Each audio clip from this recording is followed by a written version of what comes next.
Welcome. I'd like to call the December 2nd, 2020 work session of the LCC Board of Education to order. I don't know if you could hear that little vibrational noise, but my desk is a little musical for some reason. So like to begin our meeting as we typically do with an acknowledgement of Homeland, and tonight Board Member Matt Keating is going to read that for us. Thank you, Chair Fragula. I'd like to start our meeting with the acknowledgement that the land we're on is the traditional homeland of the Kalapuya people. The Kalapuya were stewards of this land for more than 14,000 years before their traditional way of life was forever disrupted and destroyed. We start our LCC board meeting work session with humility and reverence for the original inhabitants of this land, the Kalapuya. Thank you, Matt. So I'd like to just start off with a few reminders for board members. Please remember to keep yourself muted, your camera on so that our viewing public can see you. Use the blue raise hand feature. We're all getting really good at that. And remember not to use the chat since it is a public record. For staff, the same reminders for you. Please remember to keep yourself muted. Use the raised hand feature. Except for Marge. Marge gets special waving privileges. And don't use the chat. And staff, please have your camera off until it is your part of the agenda. Donna, would you go ahead and take the roll, please? Sure. Melanie Munzer. Here. Angela Van Kraus. Here. Mike Eister. Here. Matt Keating. Here. Lisa Fragula. Here. Rosie Pryor. Here. And then Chelsea Jennings has an excused absence for this meeting. Thank you, Donna. So the first item on our agenda tonight for our work session is an update on the implementation of our safe reopening plan by Provost Paul Jarrell and Vice President Marty Hanafin. Thank you, Chair Fragula. To date, there have been no changes since our last meeting, and we haven't approved any new departmental plans. As a warning, many of you probably are aware that there were some changes in guidance from HEC and OHA yesterday. So we will be updating our plan to reflect that. Mainly it's just language, moving from a phased approach to a risk level, alert level kind of management approach. So we'll be updating our plan accordingly to be in alignment with that. Some minor changes around class sizes. None of it really impacts us. We've had where our classes were below the limits to begin with, so we don't anticipate much there. We will be having a round next week probably of plans to update and also move forward new plans for winter term. So I do anticipate at our next board meeting some more substantive updates for you. Are there any questions from board members for Paul? Paul, I was wondering if you could give us a little update on the dashboard that is on the website to communicate about positivity rates that might be occurring at the college. Yeah, so cumulatively to date, we've had 4 student cases of in-person cases, in-person class cases, 22 other student cases. Cumulative to date, employees, in-person employees, we've had 4 cases and 2 other cases in remote. We currently only have 1 student who is currently isolating with an active case. So doing well. Yeah, considering what a lot of other places are looking at. Yeah, I feel good. Yeah. Okay, great. All right, if there are no questions from, Matt. When a student is living on LCC sanctioned student housing like Titan Court, but they may be attending a different university, does that student population count with our group or with our our four-year partners? No, that would be the four-year partners. They would only count if they identified during part of the contact tracing, if they identified themselves as an LCC student. Okay, thanks. I asked because several months ago there was one student who was isolating at Titan Court, Mhm. and so I'm wondering if there have been any protocols put in place at Titan Court because it is our facility, or it's our college's only student housing. What if anything has been done to educate the populace at Titan Court, and whether there are students or not, have there been any more outbreaks of any students at Titan Court? I can't answer the last question. I'm not sure about other outbreaks that weren't our students. I can follow up and try to get that information for you. We do have, for our students that are residents of Titan Court, we do have active programming both from the college to educate about proper behaviors, mainly around mask wearing and social distancing. Titan Court has submitted a reopening plan, and that plan is consistent with our institutional plan, and they are abiding by those policies as well. Marge? Yeah, we're being notified by the Public Health Department, anything that happens in Titan Court. So it's been quiet for now, but it could change on a dime. But since the last time the students, our students particularly, were affected. So as of right now, we have somebody that's on the fall with Public Health, Dawn Barth, every week, minimally. So we're okay for right now. Thank you. Okay, I'm going to go to the next agenda item, which is our board policy review. And I wanted to start off by just saying to board members that I appreciated our flexibility around receiving the board packet on Monday, and in consideration of the holiday weekend. And I know that I heard from some of you that you were a little surprised at the number of policies that were in the packet for a Monday packet. And so I did just want to check in before we begin the review of the policies tonight. What do people think is a good number of board policies typically for us to be reviewing on a monthly basis at our work sessions? I seem to recall that we had originally said we would do somewhere between 6 and 8. They have different characteristics to them. I'm just looking for a little feedback here tonight. Melanie. Yeah, I think 6 to 8 in general is enough to do in a session, particularly if it's a short notice, like this one was.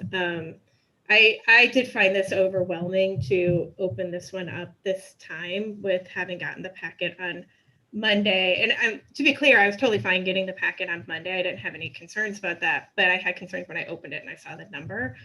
I was hoping that we could, I think I have to do a motion for it, but I'm happy to do a motion, particularly tonight, to table the first 4 that are on the crosswalk.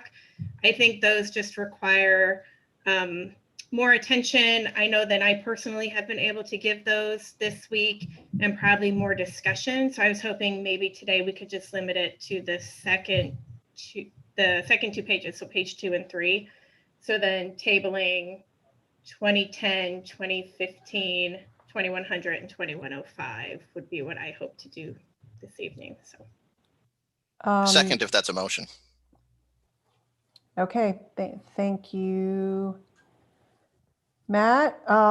So I'm not totally clear if during a work session if we need to have a motion, but I'm gonna go with that, since if we do or we don't, I think we're still keep making it clear about what we're doing. So there's a motion to table by Melanie, seconded by Matt. Motions to table are not debatable. And so I am still going to look for some discussion about the length, but I'm wondering if we could move forward with this motion first and then just have finish a check-in about that. Mike? Yep. It's fine to take guidance, but we shouldn't be making motions in a work session. Okay, all right. So I was a little unclear about that. Yeah. And so I'm just taking guidance on that, and I'm fine with tabling those first four. And I'm wondering if anyone else has any other input on the number of policies that they think is going to be good for us to look at in the future. Matt? I was just going to just make a friendly suggestion that to the maker of the motion, but I hear Mike, we may not meet a motion in a work session, that we extend that to 5, that the board policy in front of us in regards to vacancies, there could use a little sharpening in an ad hoc committee as well. It potentially, one could infer that it's in conflict with ORS, and I would much rather have that conversation in an ad hoc committee. And so I would just ask colleagues to consider tabling the first 5 rather than the first 4. Okay. Mike? I already made my comment, Lisa. Okay, great. Angela? Thank you. I would also like to hold off on the student members board policies. It doesn't look like those are really fleshed out. So I don't think that there's anything to discuss or approve at this month's board meeting. But the first one on the list indicates that it's legally advised and accreditation related. So I'm not sure that I'm comfortable holding off much longer on that one. Given that number 5 is really just a renaming of an existing policy that's almost identical, I don't see a reason to hold off on that. Certainly we could revisit it, but otherwise, in terms of the number of policies that we review at a time, I think 6 to 8 also sounds pretty reasonable to me. Thank you. Okay, so Rosie, did you? Okay, so I'm hearing somewhere from 6 to 8. And I think that, some of these, like I look at the last 2 on our agenda tonight on our crosswalk, they're very, very short. And so I think we can also take into consideration, how weighty some of these might be. So I'm hoping that provides some good guidance for our general counsel. And I am going to suggest, I'm going also to follow Mike's recommendation that he believes we don't need a motion, that I can take guidance. I am going to table the first 4 for us this evening because I do believe that they are interrelated. And Angela, I do hear your concern, but we won't be setting them aside for a long time. And I am also acknowledging the fact that we are missing a board member tonight. And so I think those first 4, it would be useful to have all of us present since they're interrelated in some capacity.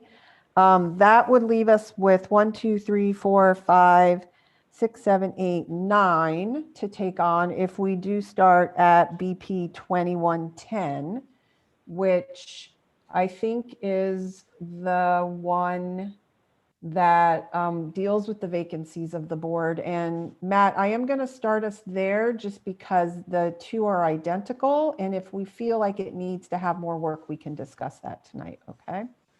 Great. I'd like to be in the queue to discuss Absolutely. my observations. Okay. And so I'm going to turn it over to Mike Blade, and I'm going to let him start us off, starting with BP 2110. Thank you, Chair Fragola.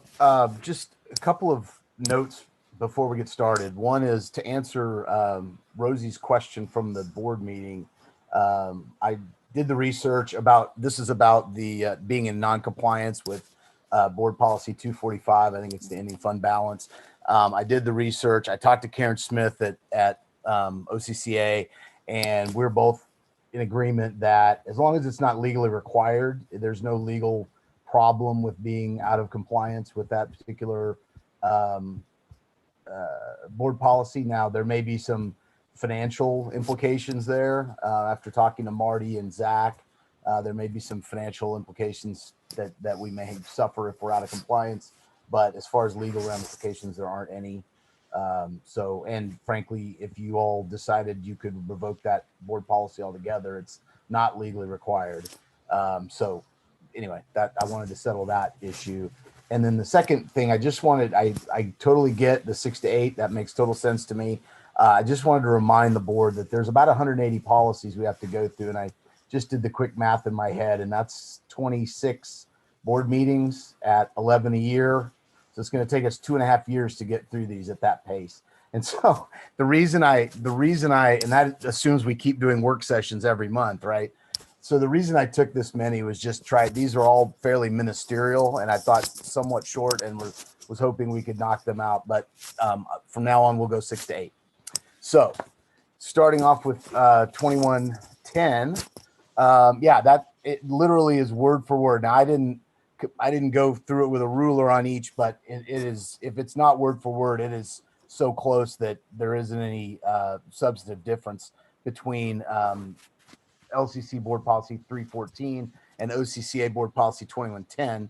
I'm a bit anxious to hear Matt's issues because OCCA board policy 2110 has been vetted by a team of lawyers through OCCA, and so I would be shocked if it violates an ORS provision. So that one I thought would be the easiest one of all, because literally we're just renaming. Okay, great. Well, we'll start there. And Matt, I have you in the queue, followed by Angela. Thanks. Michael Blade, I just sent you a chat, and for colleagues' reference, the chat or the link I sent in the chat is a link to ORS ORS 332.030, vacancy in office of a director. And the ORS includes but doesn't limit reasons beyond what we cite. It includes other reasons beyond what we cite in our existing board policy. And I understand that they're verbatim, practically the same, but there's A through F reasons, and some of those reasons aren't in this policy, and some are. And in addition, there's language in this board policy that already exists that is being proposed to continue existing that is missing critical information. In our document in front of us, it says that if the incumbent has ceased to be a resident of the district from which the incumbent was nominated or elected, the Board of Education shall declare the office of that board member vacant. But the ORS that I'm referencing makes it very clear that the director, when they change their permanent residence from one zone to another, as Susie Johnson has done prior to yours truly, if they move from one zone to another zone in which another director resides, that board member shall continue to serve as director to June 30th, next following the next regular district election. And then at that election, a successor shall be elected to serve the remainder, if any, of the unexpired term. So I'm wondering why we don't reference the ORS, because your previous council, Michael, prior to your service, had given I don't want to say a ruling or interpretation that was, I guess, misconstrued by former board member Johnston, at the time, and ultimately it would, Mike, Matt, do Mike, have you a- may remember this. So I'm sewing this up. My Okay. point is that I think this is incomplete as it is. I recognize that it's been vetted. One of the reasons why I wanted to table it is I wanted to have this conversation in an ad hoc committee, unless our legal team feels that it's adequate as is, which I don't feel it is, because there's critical information that's being omitted. Can you say what you would want to see added to it?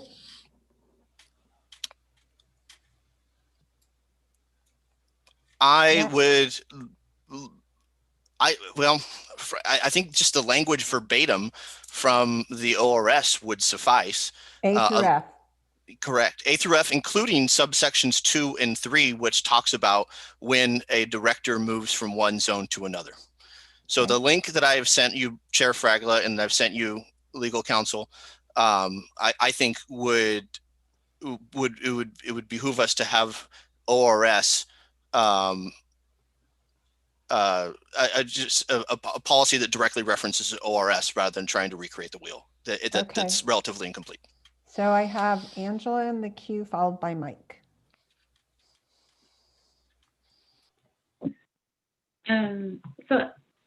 Thank you, Lisa.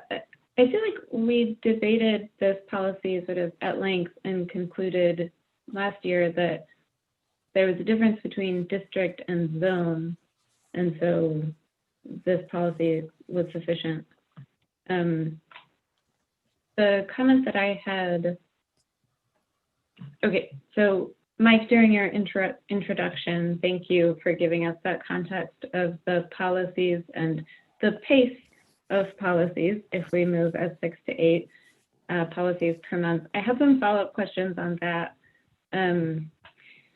I guess when we're talking about 6 to 8 policies, are we talking about 6 to 8 existing policies, LCC policies, or are we talking about OCCA policies, or are we talking about total? Because they don't always have a one-to-one correlation, right? Correct.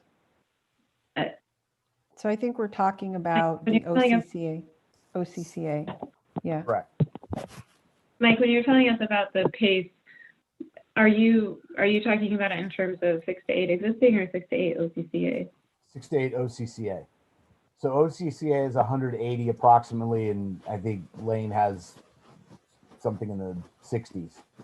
So there's going to be a lot of OCCA policies that don't have a pair from the current Lane policies. Okay. I have a point of information, by the way, Angela, in regards to zone and district. Hey, I have next in the queue, Mike. May I finish my Yes, comments? go ahead. Thank you. So given that clarification, thank you, Mike. I am comfortable with reviewing more policies every month, especially given that we are usually getting the packets on the weekend before. So obviously we need to all be comfortable with the number, but I just want to say that I'm comfortable with more at a time.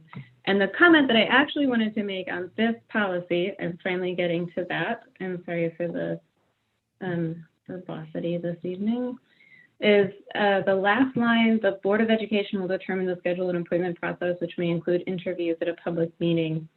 I've been thinking about it, and I don't have language to offer specifically, but I would love to see some more sort of formal guidance here about openness, transparency, sort of efforts to create a diversity of candidate pool, just some more rigor to ensure equitable access to the process.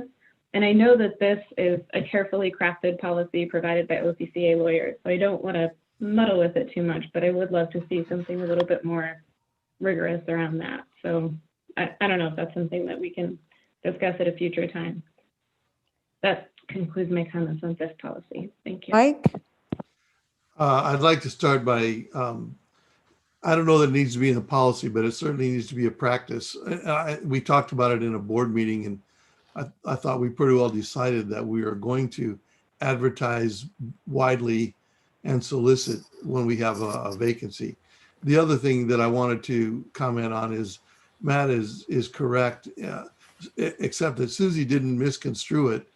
She was actually given information that was, I know you were being diplomatic, Matt, that was incorrect because this information from the ORS was not taken into consideration when our previous council made his interpretation.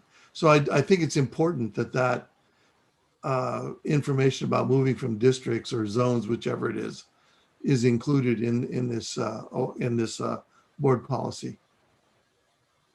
Okay, Rosie?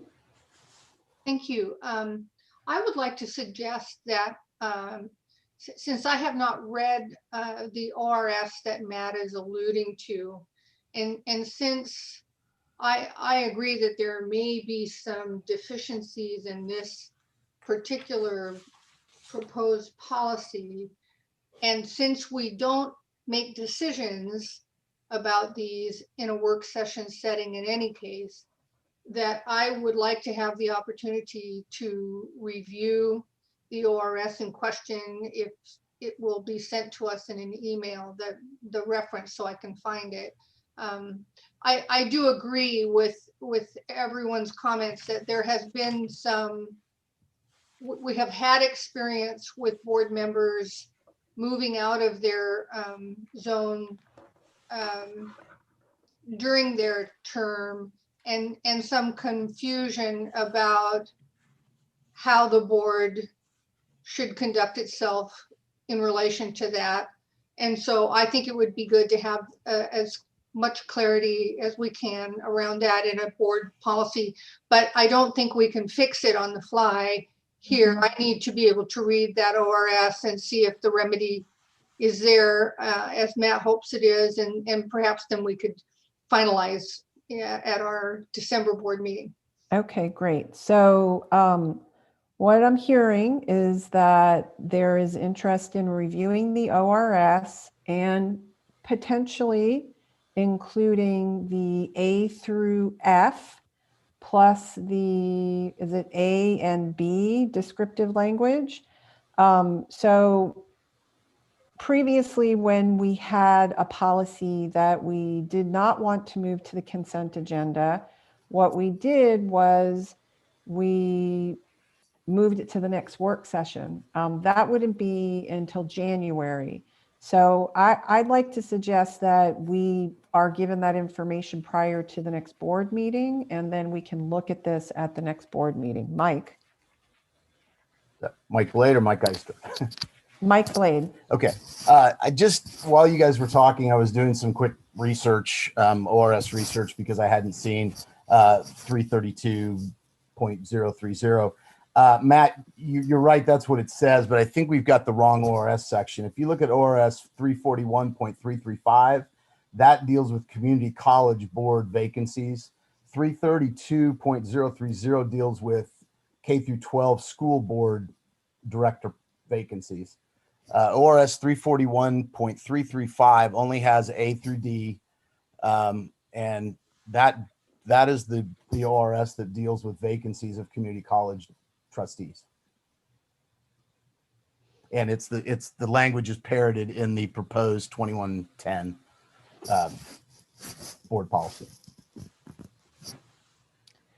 Okay, so I still think we're gonna table this one and get more information and not move it to the consent agenda.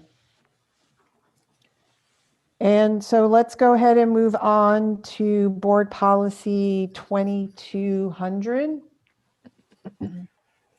Yeah, so 2200 is one, and you'll notice the red coloring, because I don't think the board policies between OCC and LCC overlap terribly well. If you read the LCC policy, which is 311, it talks about what the board shall do as duties and responsibilities, and it's very clear, and it continues to talk in all three of the items. It talks about the vision, mission, and core values. So what that tells me is this board has been very deliberate about deciding that something that's really important to this board or a board in the past, a lane board in the past, is that the board should be looking at the mission, vision, and core values very closely when they're doing anything that they would call their quote unquote duties. The OCCA board policy doesn't include that language at all. It's pretty generic, I would say. And I mean, you've got it in front of you. It talks about, represent the public interest, establish policies that define institutional mission. It does mention mission there, hire and evaluate the president. I think it's a little more maybe complete, but I made this red because I thought it was important that you all really think about, how important is it that we include, the vision, mission, and core values when we're talking about the bullet points under board member duties and responsibilities. Well, I'm excited to tackle a red colored one, honestly, to, keep us moving with learning this procedure. I'm interested to hear what other people think about the two different policies. Rosie? Thank you. I actually like the OCCA language as the description of duties and responsibilities. And I see no reason why the lane board could adopt, a policy or rename the existing policy 311 to call it something related to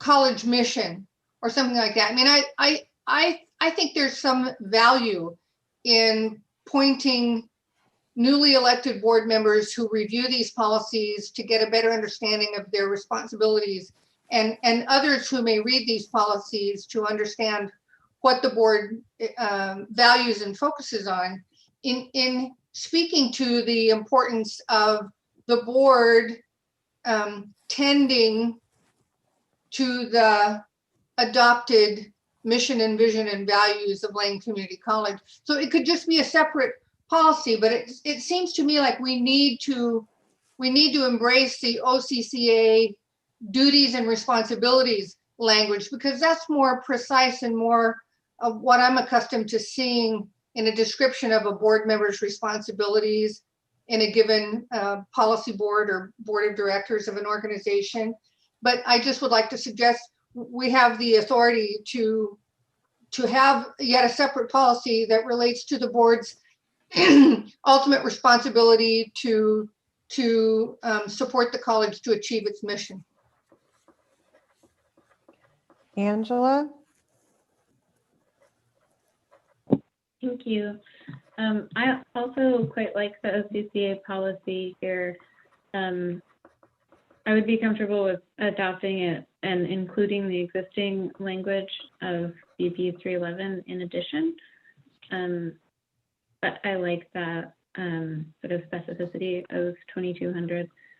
Also, I know we've moved on past it, but I wanted to comment that on the previous policy that we were reviewing, the proposed change at this time is just to change the name.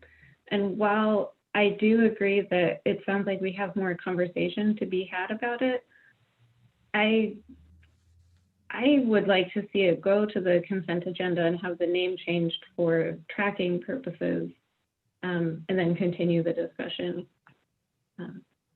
So thank you. So Angela, can you identify the language you would want to add to the OCCA board policy? Which number are we talking about? 2200. I like the Board of Education shall 1, 2, 3. I appreciate those sort of sentiments, although they're sort of a little bit broader and less sort of nuts and bolts. And Rosie, am I correct to understand that you were thinking we would adopt this as is and just have another board policy that would be those specific items about the mission, vision, and core values?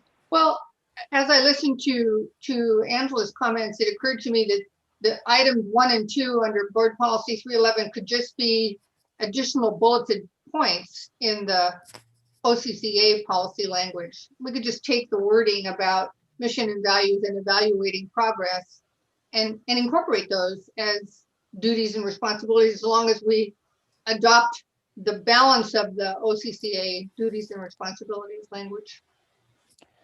Doesn't have to be different policies. It could just be incorporated in one. Okay. I just want to be clear on what people's feedback is. I had myself in the queue, Matt, and then I'm gonna go to you next. Okay.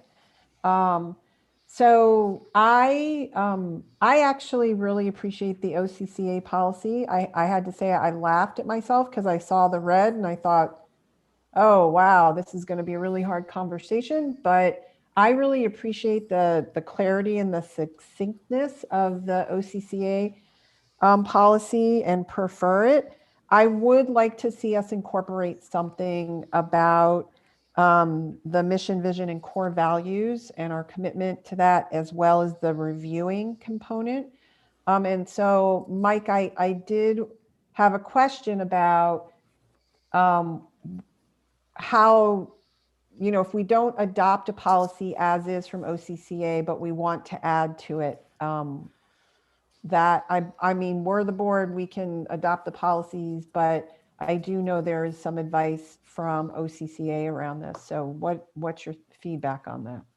Yeah, on this one, I think if what you're talking about is adding 1, 2, and/or 3 from board policy 311, I don't really see a problem with that, because if you notice, there's a note at the bottom of OCCA board policy 2200 that says additional duties and responsibilities may be added.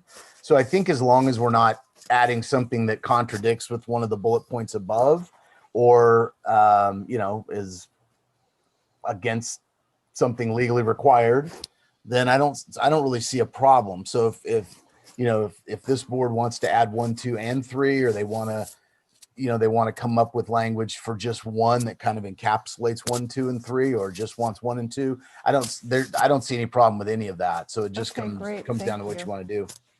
Matt? Yeah, this is precisely why I've been advocating for months to marry the two rather than have one or the other or a piecemeal. The proposed language says what the board will do broadly, but the existing language, board policy 311, says quite clearly, as Angela pointed out, the board shall do this. And if we remove, or if we omit the entirety of the language from BP 311 and just have the bullet points, then we fail to say that the Board of Education, quote, is ultimately responsible for the quality and integrity of the institution. And it establishes broad institutional policies and delegates to the president the responsibility to implement and administer those policies. That's important language.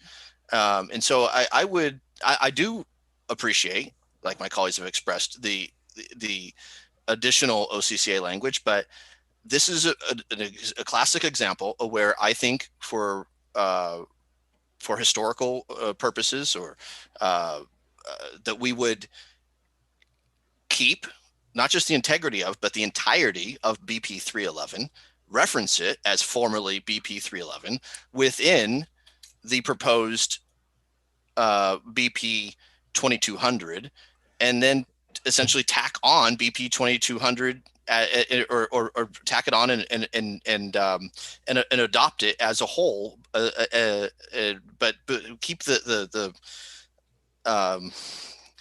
keep the not just the integrity, but keep the absolute original language. That's important language that previous boards have vetted and put there for a reason.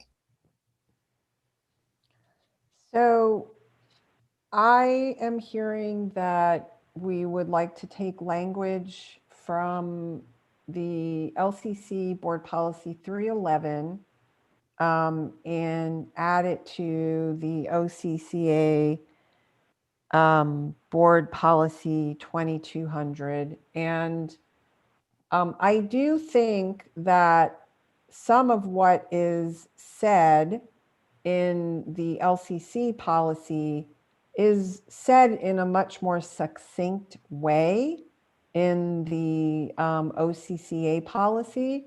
So are we saying we want all of it, or do we want 1, 2, and 3?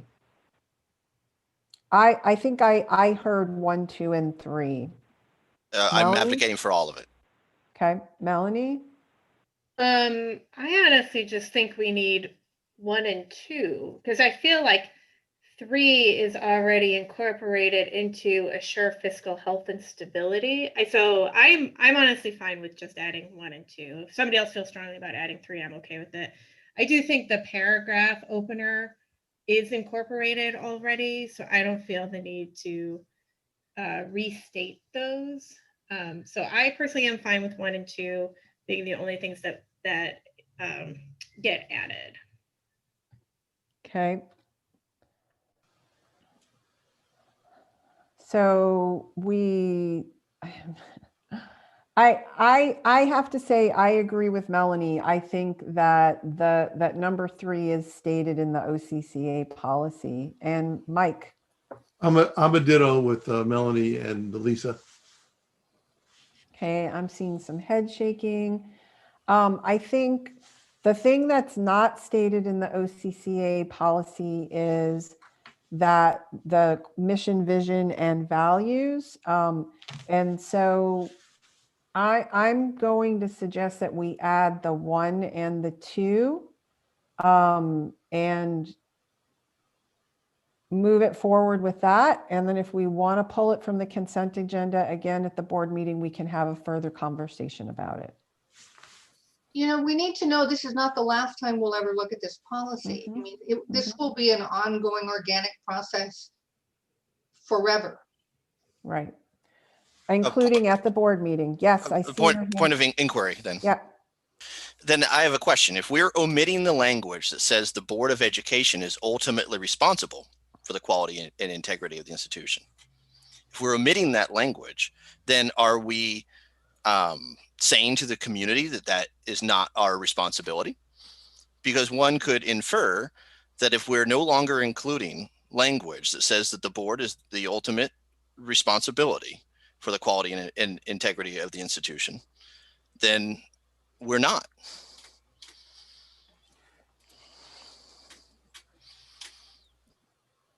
Melanie? So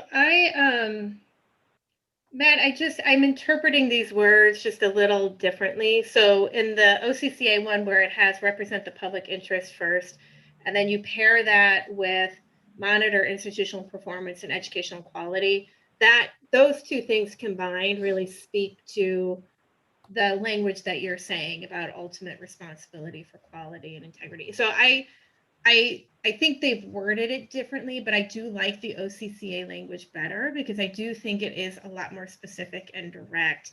And so I agree with you on what you're saying. I just read it already into these phrases that are in the OCCA policy. Okay. I'd like to follow up if I could, Chair Fragile, at some point. Sure, I have Rosie and then I will come back to you, Matt.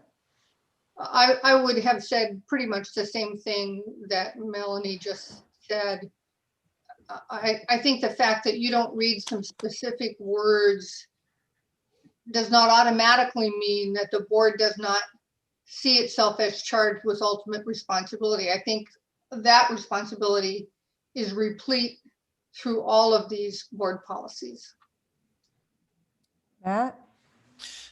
Yeah, thank you for the opportunity to check in. We're just reading it clearly from a different point of view. The new language has verbs including but not limited to representing, establishing policies, hiring, evaluating, delegating, assuring, monitoring, and advocating, but it does not as clearly state as the existing policy does where the ultimate responsibility or authority lies. And it could be interpreted, and I certainly concur that nothing immediately would change, and I'm not a lawyer. This is a layperson's perspective and point of view, but I find it to be a little troubling that we would omit such very clear language about our existing responsibility. So I am going to move us on to the next policy, and we will get to have this conversation again at our board meeting when it's pulled from the consent agenda. Mike, I think I would like to follow up with you about this one to make sure we get the language right for the next board meeting. And I may also follow up with some board members as well. Okay. And I will move us on to board policy 2210. Right. So 2210 is just outlining the Board of Education officers. And I think it just it parrots BP or Lane Community College Board Policy 380 fairly well. It's a lot more detailed, which I think in this instance is probably a good thing. But it outlines your chairperson, your vice chair, and then the president's appointee as the secretary, or we could call it clerk of the district if we like. It just depends on what the board wants to call that person. But yeah, so this one I think it's fairly close to the language of the Lane policy, although quite a bit more detailed, which I think in this instance is probably a good thing. Okay, Angela. Thank you.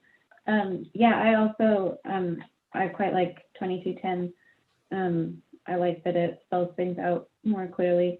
I am curious, in the section that it talks about the secretary to the Board of Education, I can see how that tracks to the clerk of the district language. It kind of sounds like it's saying the president or the president's appointee, but I feel like probably 3 different people perform the list of duties there. Is that like Joan tells the public about these meetings and Donna takes the notes and Marge does a bunch of things on that list? So is it, So when it says the president's appointee, is that referring to any number of people that the president chooses to appoint to fulfill these yes, duties? Or does I can answer is that it question. restricting us to one person, because that doesn't seem feasible? So Angela, we typically appoint the president as the secretary and entrust in her the delegatory authority to give responsibilities to her staff. So she is the secretary but she has a staff to carry out those operational procedures. Understood. The policy says president's appointee. It doesn't say president's appointees. So it sounds like we're saying the president may appoint exactly one person. And this is probably splitting hairs, but these duties are shared. And so I want to make sure that we're not. Anyway, that's all. Mike? Yeah, if the president appointed somebody to do this, then that appointee would then have the delegatory powers of the president. So, for example, if Marge decided that she wanted to appoint Donna, then Donna would have the ability to delegate the items on here to other folks at the college. But Donna would be ultimately responsible as the secretary, or Marge would if she didn't appoint somebody. Does that make sense? So do we still want an S on there? No, okay. I didn't track the question. I'm sorry. Could you repeat the question? An S on there?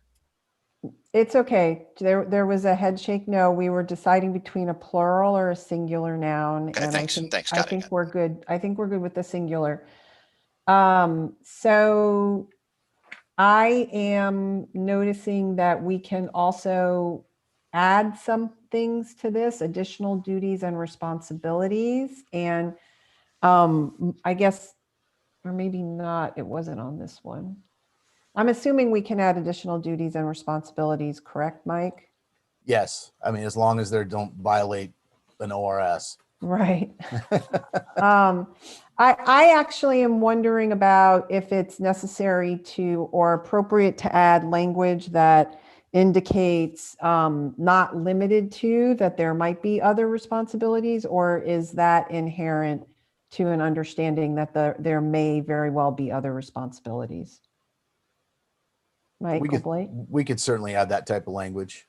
Yeah, would you want that for both the chair and the secretary? Yes. Yeah, we could add that language for sure. Okay. Are there any other comments or feedback on Board Policy 2210? Okay, I'm going to move us to Board Policy 2220, Committees of Board of Trustees. Yeah, so this one, just like the one we just did, I think 2220 is very similar from the standpoint of it tracks lane policy 310. It's just a little bit more, as you can see by the document, lane policy 310 is basically 2 lines. It's a little bit more detailed. It also has a place to list any committees. If there are standing committees, obviously you're not going to list your ad hoc committees, but if you've got standing committees that the board has, year in and year out, then you could list those. I don't know that we have any of those, but if we do, we certainly would want to list those.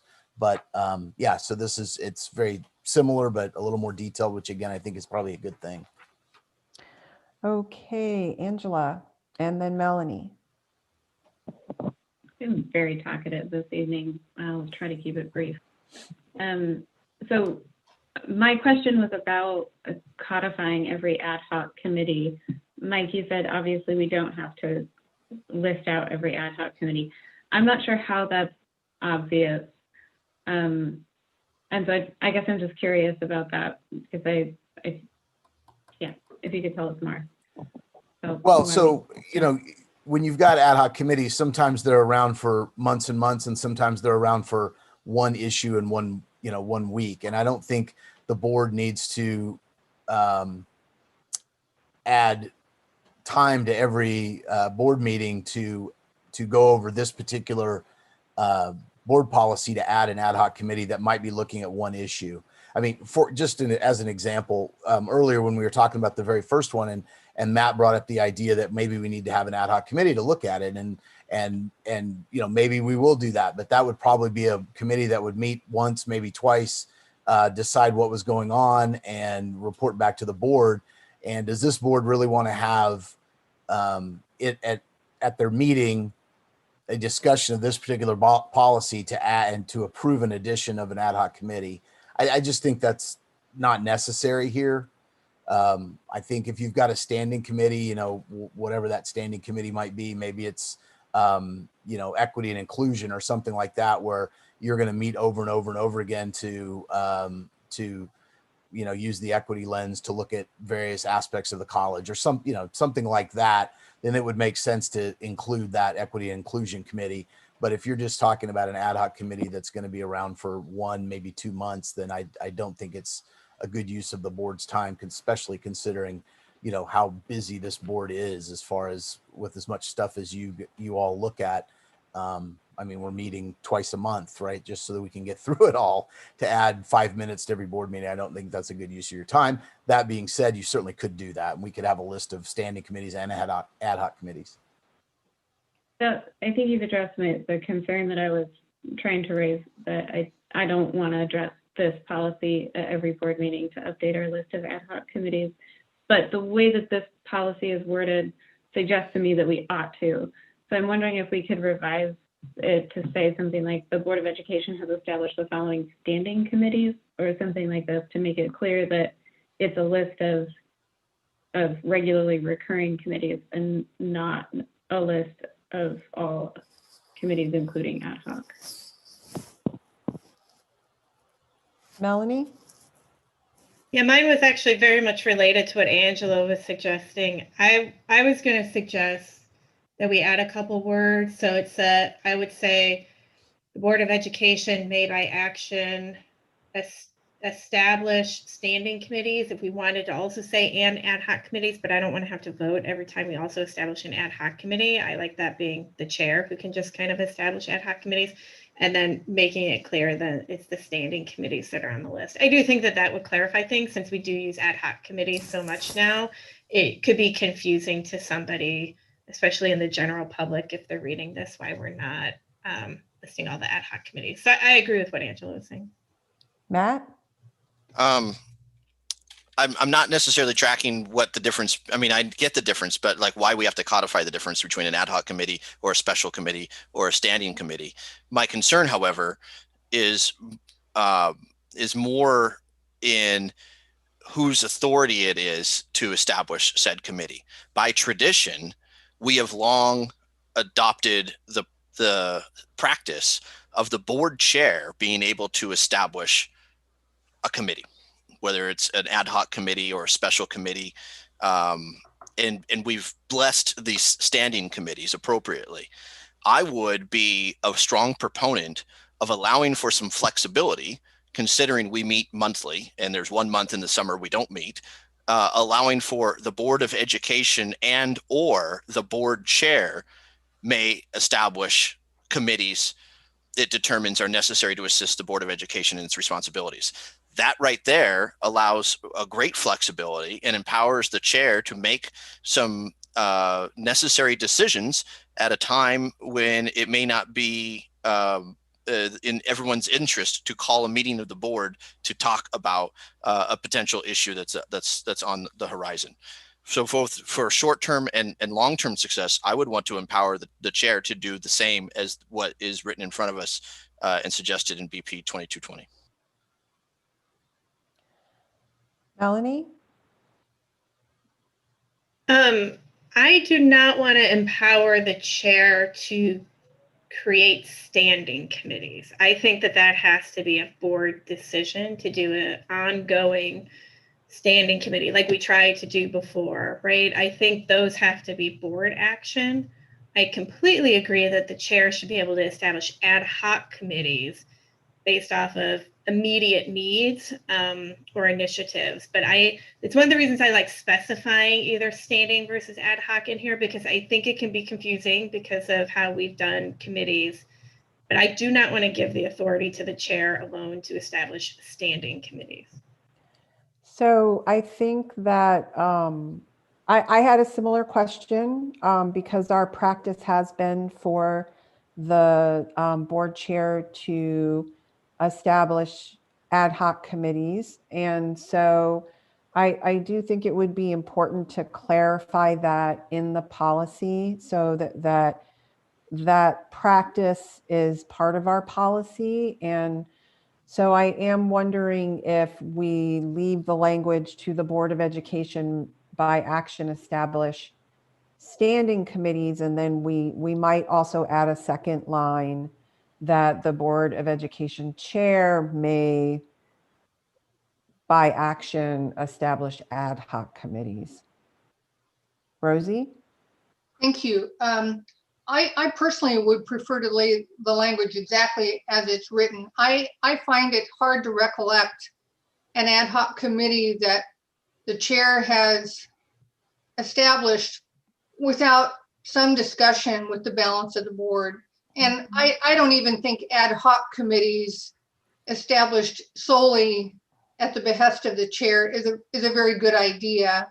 And I haven't seen it done, so I'm not concerned about it. But I also don't think we should be writing it down in policy. I mean, I just don't think it's a matter of good board practice and procedure that any committees of any kind are created without some cognizance by the full board. And I recognize that may be letting you know after the fact. I think it's, I'm the board chair. I found it necessary to appoint a group of people to study X, but there would be a courtesy communication. I like it the way it's written right here. That it's an action of the board to determine if committees are needed. Melanie? just have a clarifying question then, because I interpreted action to mean a vote. Does it not mean a vote? Mhm. Michael Blade, I think that's for you. I mean, I would assume that it's a vote, yes. And I, on the other hand, could imagine a board meeting such as the one we're having here, and a board member such as Matt says, perhaps an ad hoc group should study this piece, and the group nods their heads and the board chair says, make it so, make it happen. I mean, I don't think everything has to be quite so formal and codified. I do think the board has the opportunity to just do things as a matter of discussion. So, Michael Blade, do you have enough to clean that up for us to move it Well, forward? I have enough to give you something to look at. I don't know if it'll satisfy everybody, but I think I hear a general consensus as to which direction the wind is blowing for the at least the majority of you. Okay, and Okay. if we have to, we'll pull it. So I am going to acknowledge that we are beyond time that was set on the agenda for this item. And I am going to actually move us on to the building naming policy. And if we can get through some of these other things more quickly, I'll bring us back to finish going through these policies, because we had 30 minutes on the agenda and we just spent 45. And I do want us to get a chance to discuss the building naming policy tonight. So let's move on to the building naming policy. Michael Blade? Yeah, so I wanted to acknowledge both Deborah Butler and Greg Evans, who did the heavy lifting here for the most part. But what we wanted to do was have a board policy that was fairly concise and succinct and to the point, obviously giving the board the ultimate authority to make the decision, but also delegating to the president the ability to set up a committee to go through a lot of the heavy lifting, I guess, of looking at, what the proposal is. Somebody's brought a nomination forward to name something, whether it's a building or a thoroughfare, a space, or whatever it is.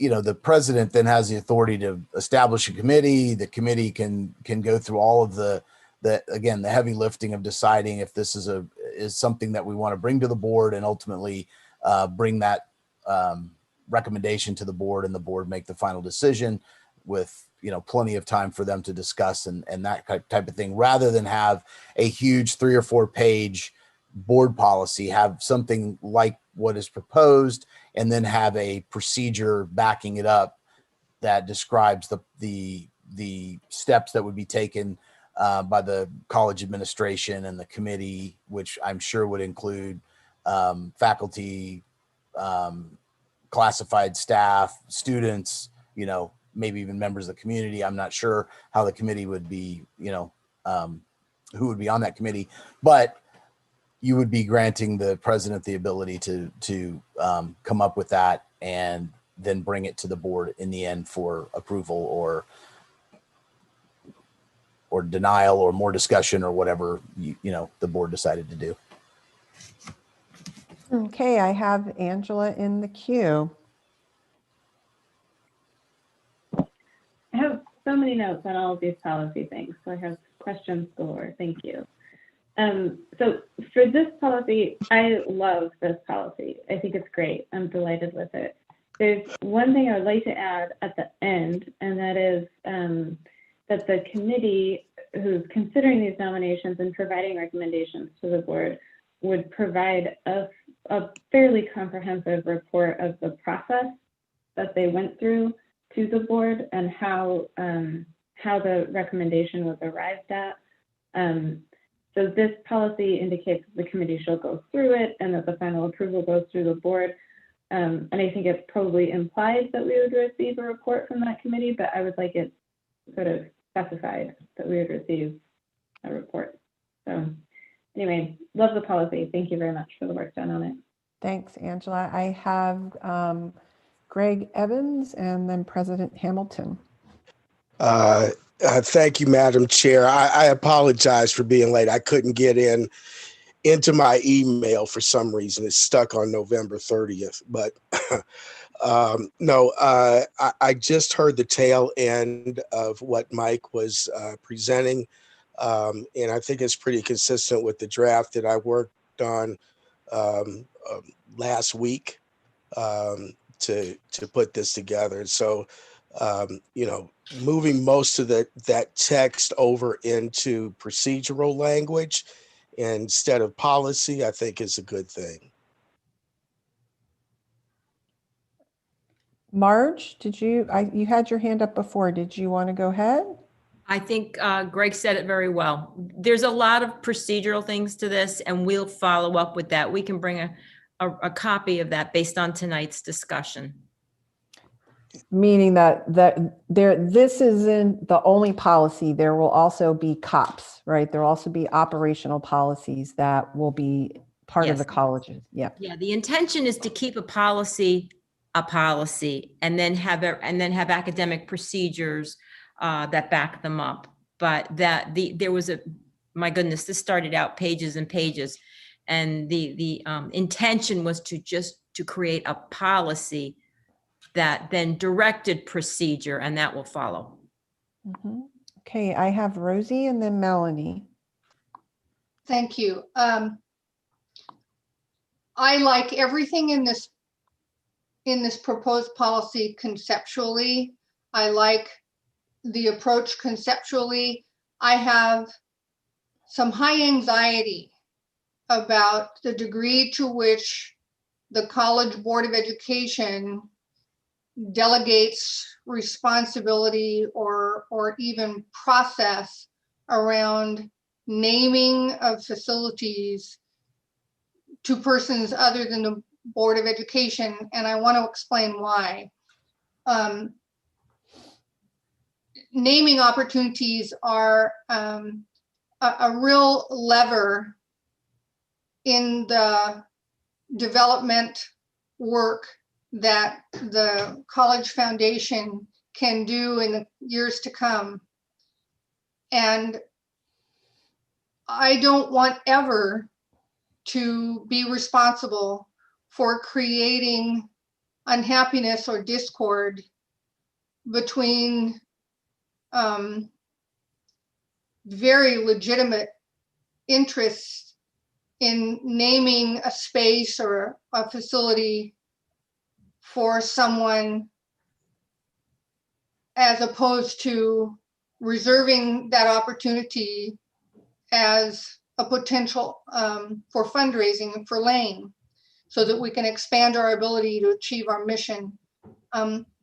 Admittedly, I'm not sure that we've exploited naming opportunities, facility naming opportunities, particularly successfully to date.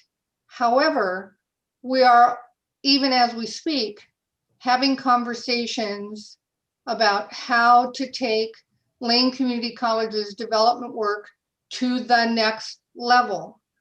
And I don't want us to ever cause unhappiness if the board were to not want to name something that a committee might have fully vetted and feel is worthy, because we're sort of zealously wanting to hang on to these opportunities to leverage precious dollars to help transform lives. So that's the one anxiety I have, and I just want to put it out there and be honest about it, so that perhaps we can take that into consideration as we go forward with this policy. Conceptually, how the board might approach naming opportunities, how those naming opportunities might be vetted for appropriateness and so forth. I agree with all of the concepts. I'm just a little anxious about how the process works, so that we don't get ourselves at unhappy cross purposes with faculty or staff or students even. So, thank you. Thank you, Rosie. Okay, I have Melanie and then Matt. So I had a couple of wording suggestions or questions, but really quick, I do agree with Rosie. I mean, people here probably don't remember, but I'm the only one who voted against the Parnell naming because I felt that that was a missed opportunity for development.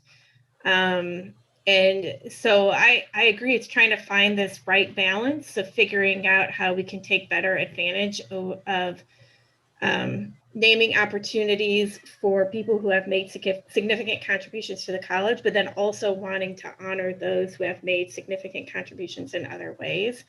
I don't know what the right answer is. I do, there's a lot I like about this policy. There are a couple of things, kind of some minor tweaks that I would like to see. And then I have one question. My first question is the wording where it says in the first paragraph that there will be a DEI assessment and consideration should be given to individuals who represent underrepresented and underserved communities. The consideration language is unclear to me kind of what that means. So I'd like that to be more specific. I'm assuming it's one of the criteria of the assessment, but the way I could see somebody reading it, and the way I read it first, and then I went back and reread the sentence, was that like that was the determining factor. So I thought that could be cleaned up a little bit. I don't have specific suggestions, but if there could be a look at that language to just make it a little more clear what we mean by consideration, I think that would be good. I would love to change the fourth bullet point so it just says honor significant financial contributions to the college as opposed to the specific things that are being named. For the most part, that's probably going to be what's happening. Somebody's paying to get their name on that particular building, but I just don't want to preclude a different situation where maybe, I don't know, we want to sell the name of Marge's office to somebody, you know, but so something where it's just not that specific. I would love to see that. The part about reputational harm, I agree with that type of sentiment, but there's another sentiment that's missing from that, which is about a negative impact on members of the college community.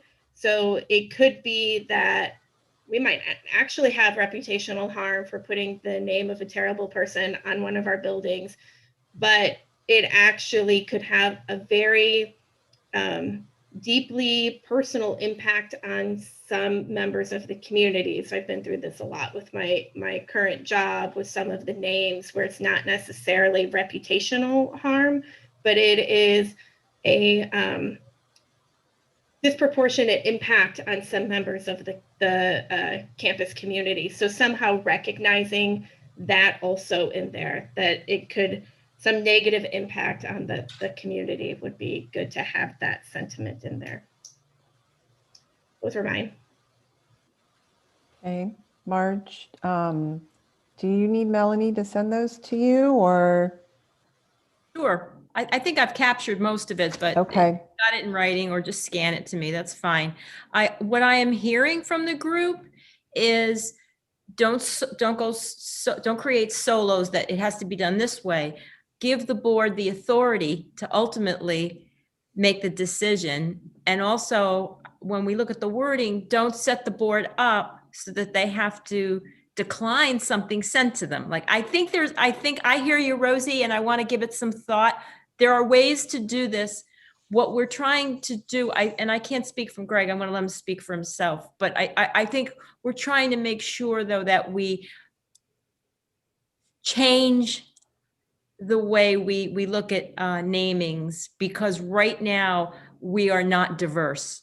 When you look, I mean, that's just at the end of the day, we're just not, because of the history of Oregon and the college.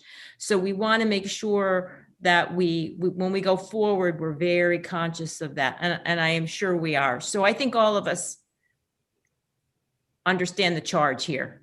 and it's very serious, but I don't want to disempower the board either. Because I think this one's yours. This one, you get to own this, but we can do the backstory and the vetting and all that.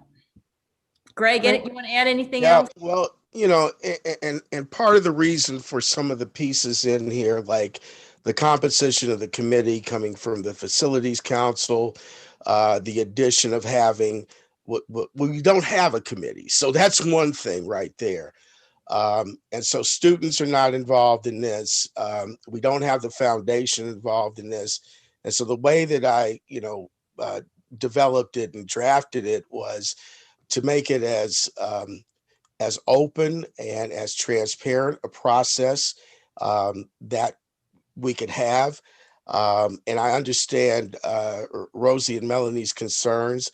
I think we can deal with that, and we can massage the language, if you will, to get to the goals that you're trying to get to. So, my sense of it is that you want to have, as a board, more autonomy within the process than just having it or leaving it to a committee to make a recommendation to the president and ultimately to the board.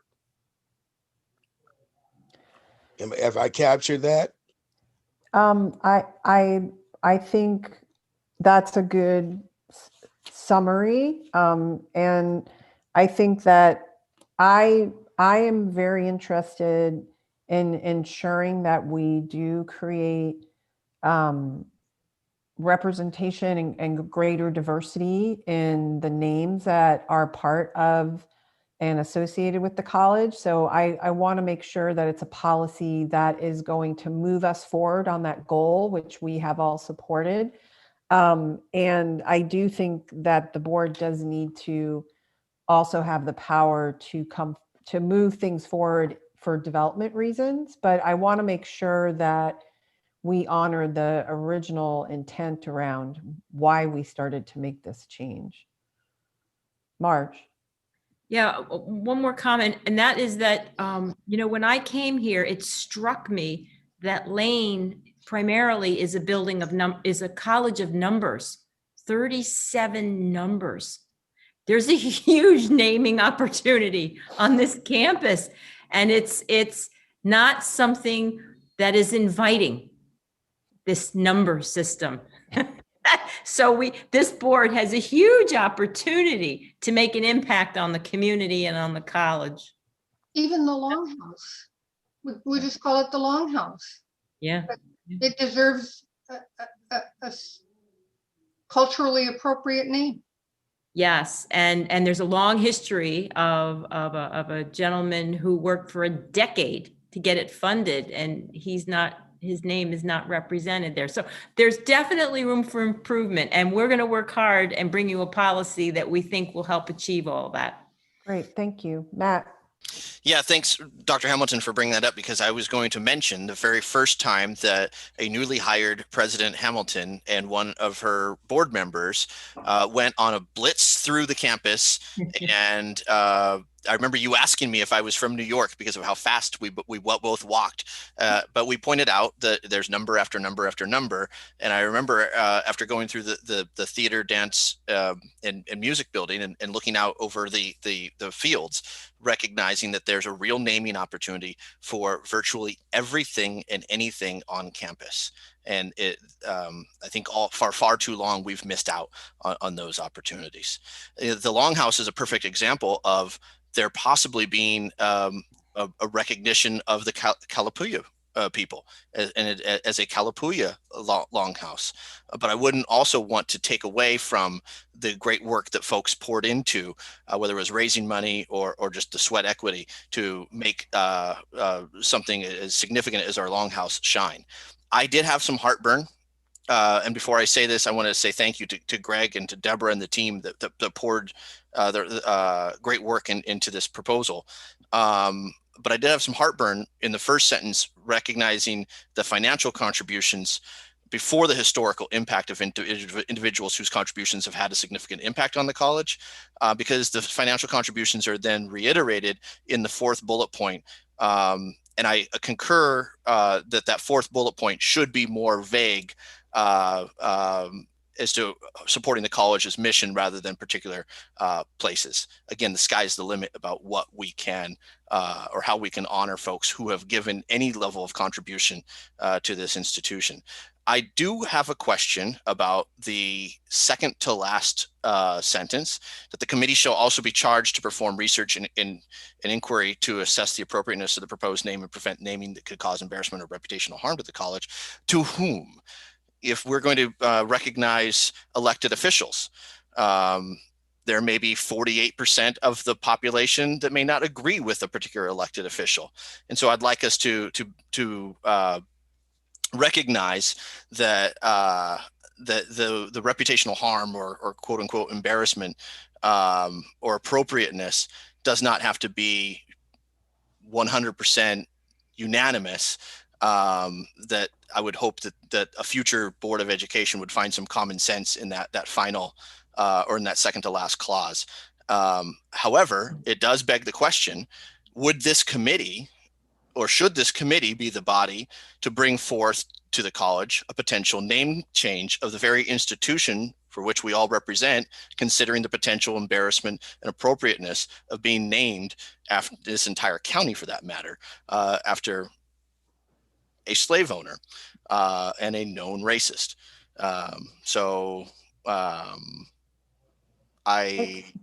I bring that up perhaps for a future conversation. I don't know how appropriate it is right now even. I'd be far more comfortable naming this institution after Senator Lane rather than Joseph Lane, or perhaps even a larger name change at some point. And again, the Kalapuya comes to mind. Great. Yeah. There a couple of pieces right here.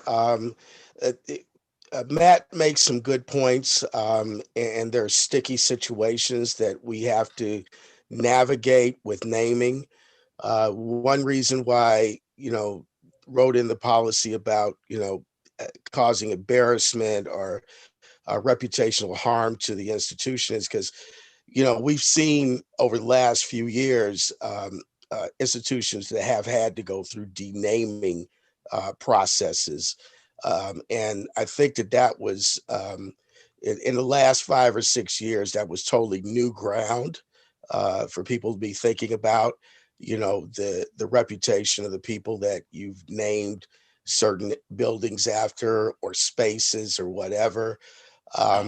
In my drafting of this, and Deborah kind of cleaned it up a little bit, the purpose was to look at all spaces on campus, not just buildings, not just rooms, but to look at plazas and other spaces and other things that we can, name after individuals of significant importance.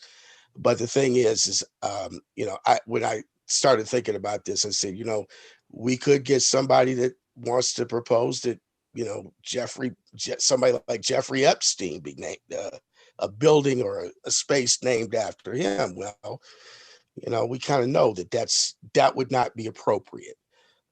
So that's kind of the thought processes behind that. Thank you, Greg. Key is protect the institution from embarrassment, and make sure that we're making the right call and that we're not giving the board inappropriate advice. Thank you. And thank you to everybody that worked on this. I feel like we have enough to move it forward to the board meeting in 2 weeks. So I'm going to move us on to our bond project CBA update. And I'm not sure who's going to start us off with that, but I'm sure we'll hear from both VP Marty Hannafin and Jennifer Hayward this evening. Thank you very much. The next topic we have for you this evening is indeed an update on where we stand with the wonderful rollout of our bond projects. This evening's conversation will mostly be an update for you from Jennifer and Tom, who both, I believe, are here on the call, to update you on how we have moved forward in integrating our work with the county into our process for procuring the talented individuals who will help us build out the campus. Jennifer, if you're out there, I see you. Thank you very much. And Tom, I see you as well. Thank you both. I will now hand it off and then rejoin if there are questions at the end. Great. Jennifer, are you going first, or Tom? I'm sorry I didn't introduce you. I don't know if everybody has had the chance to meet Tom yet, but he is our capital construction manager. I'll just do a quick overview of what's in the document. Just wanted to give a quick reminder of the last thing that we substantially talked about with the bond or the CBA with the board, was that we talked about how Lane Community College would be essentially aligning with Lane County's implementation strategy with just a few minor process type modifications, but we want to try to utilize the same language and put out the same expectations for contractors. So once they understand Lane County's process, they'll understand our process and it won't be confusing for them. And then we put in just a report, a short report organized in the way that the bond was promoted on what we've, where we're at with different projects. And then there's a short section about upcoming board items related to bond and facilities projects. And a couple of those items will be coming to the December agenda. So I put this in here in case you have any questions today that would make the December meeting easier. But we'll keep on with our summary, and you can let me know at the end if you have any questions about those upcoming items. And then Tom, do you want to do the CBA update? Oh, sure. Again, as Jennifer mentioned, we're looking at trying to parallel the process that Lane County is using. They have released and closed out their first RFP to pre-qualify contractors. What they are doing is pre-qualifying general contractors along with key trades. So plumbing, mechanical, electrical, drywall, fire sprinkler, so major trades that are on the project. With their first advertisement for that, they received, I believe it was 27 contractors that applied for it. 26 out of the 27 were approved for it. They're using a process that is pre-qualifying these contractors, and only pre-qualified contractors will be able to bid on their projects. They have a couple of projects going forward, but the first one is coming up here soon, and flushing it out. So that's the highlight of that.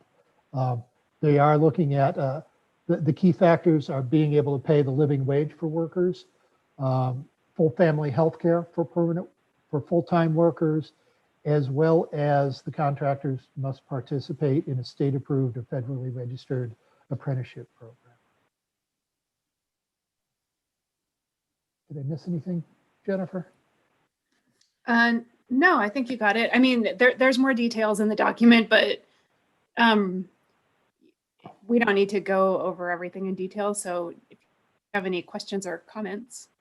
Okay, great, thank you. Yeah. I have Rosie in the queue first. Thank you. Well, first of all, thank you, Marty and Jennifer and Thomas, for terrific report. I really appreciated all of the documents that you gave us to get a look at. I have a question. Is it the thought process that if these 27, did you say 27 respondents to the county, if these 27 respondents become qualified, pre-qualified, that they would then essentially be pre-qualified in our estimation as well? We have talked to the county about that. They wanted to confirm with their process and their legal staff to make sure that that was all right. But we would want to do it.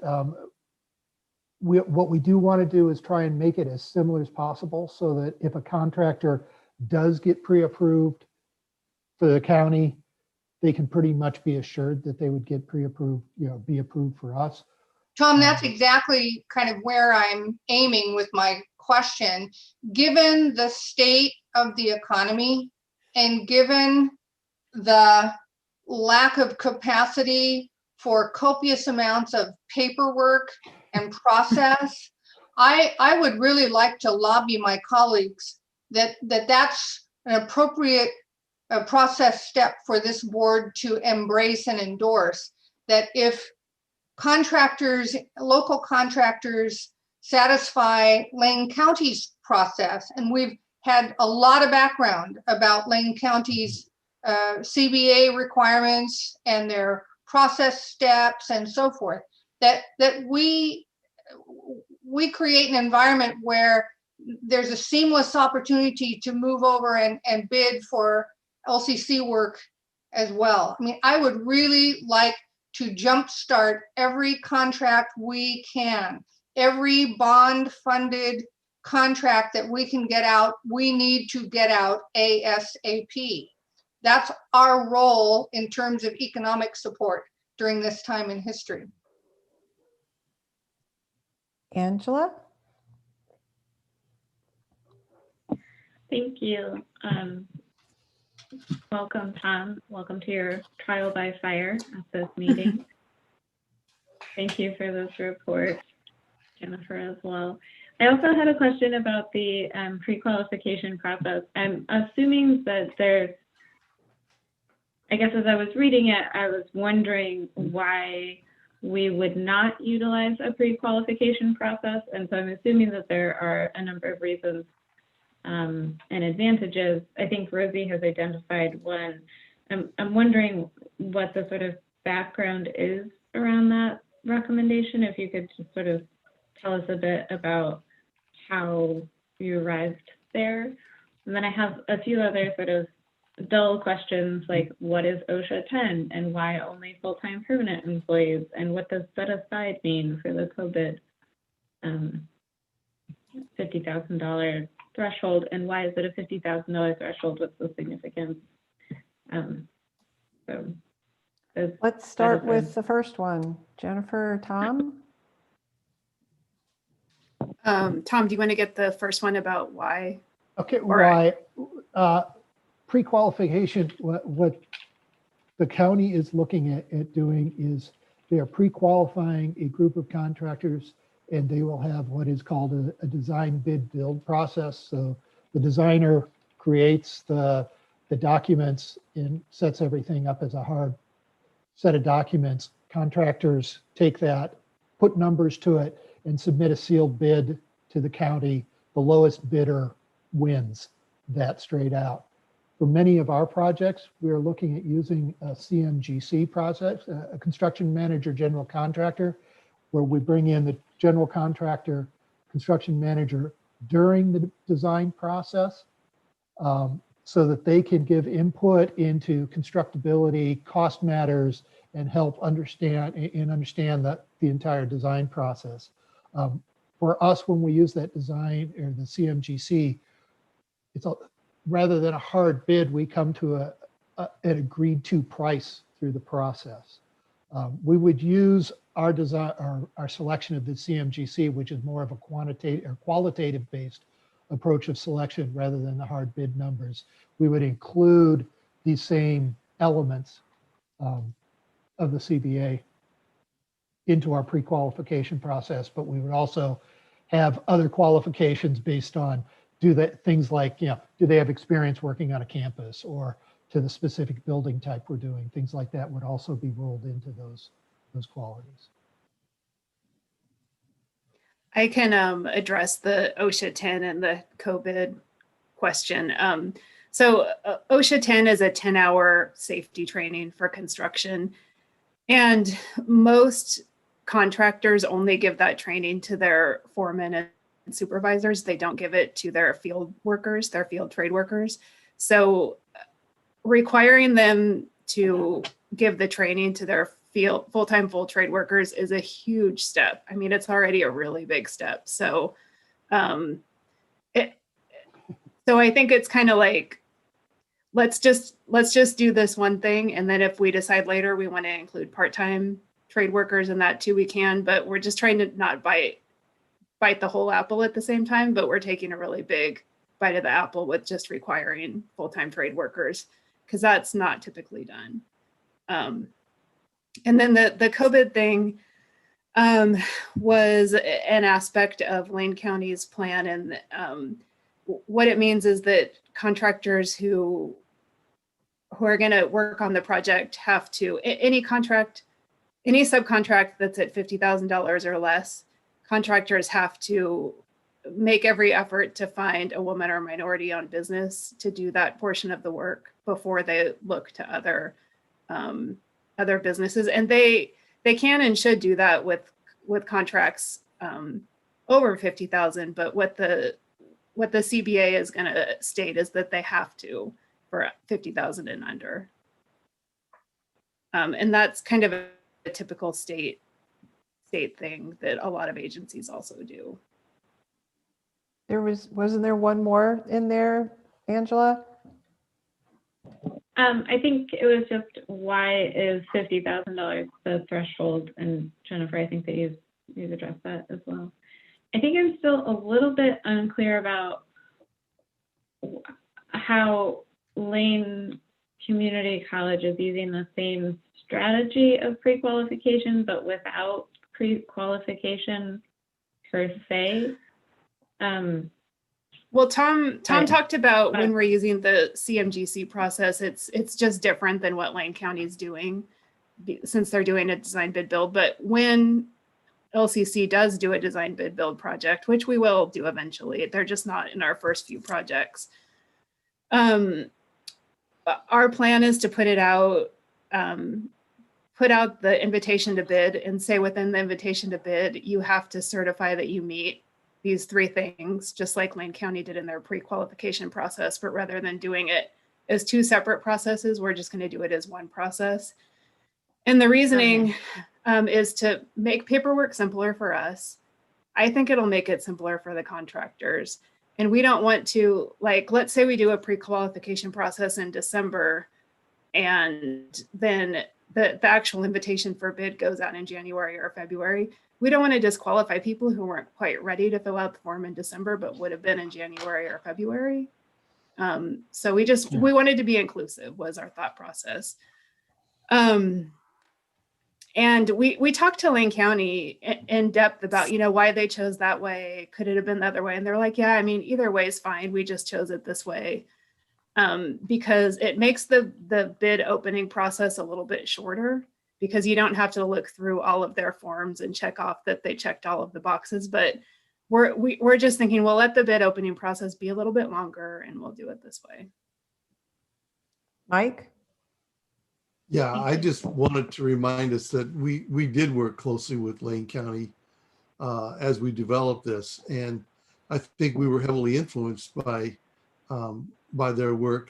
I agree with Rosie's assessment that using the work that tagging on to the work that they've already done, I think lets us get started faster, and it adds efficiency to the process.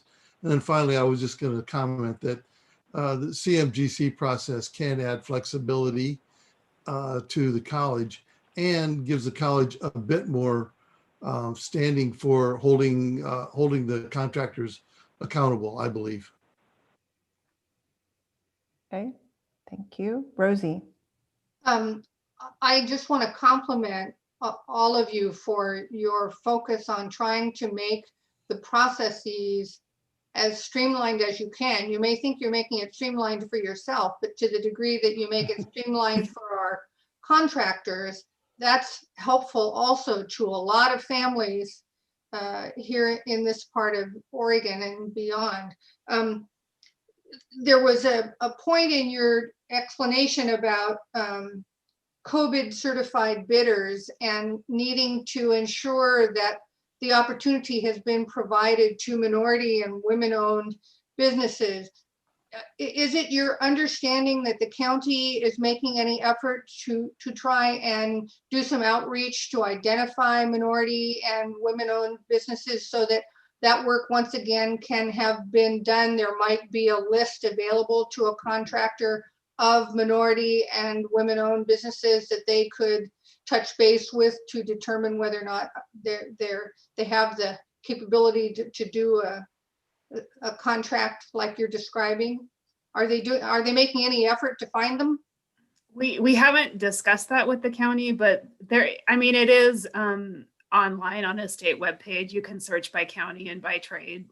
So it's Okay. pretty easy for anybody. Okay. Once again, I'm just wondering what work is underway out there to try and make the processes as streamlined as possible. The last thing I would like to do is offer an observation that as I read these materials, I found myself thinking about our bond oversight committee and thought how valuable it would be for them to be able to read along with us as we go along, instead of just getting, one end of year report from you all, to perhaps be able to follow along these steps as we're working through them. So I would just like to encourage you to send these particular materials to our bond oversight committee with just a cover note from our board chair or from yourself or something, just saying why they're getting them. Not that they have to do anything, but just want to keep them in the loop and keep them up to date. That's a great suggestion, Rosie. And I have myself in the queue, so I will piggyback on that a little bit.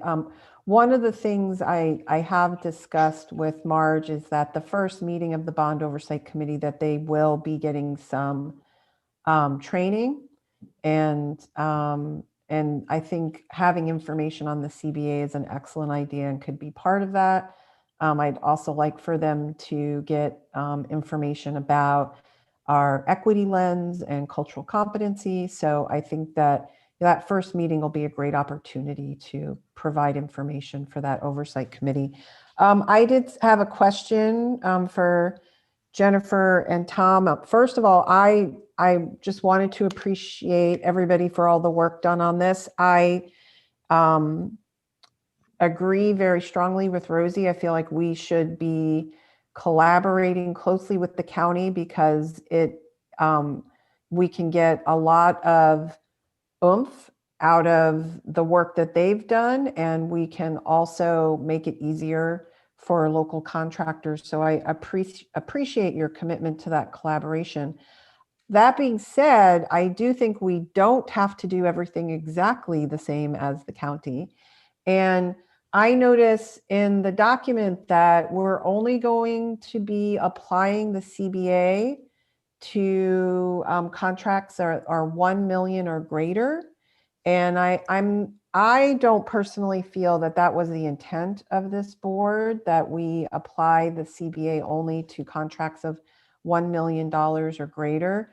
I believe we never set a specific amount, but I do remember discussing 500,000. So I'm wondering, Jennifer and Tom, if you have any thoughts about that.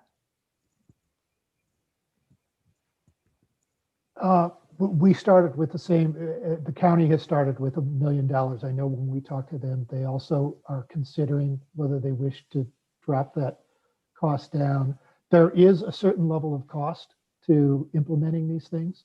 So one of the concerns was additional costs that would be the contractors would have, and it may also for smaller contracts, smaller contractors may not be able to pull off all of these requirements as easily. So we could actually force the hand of only giving projects, even smaller projects, to larger contractors. And that is a real concern for us as well, that we don't want to rule out smaller local contractors that can do really straightforward small work, but may not be able to easily do the overhead of providing all the training, may not have the access to the apprenticeship programs, some of those kinds of things.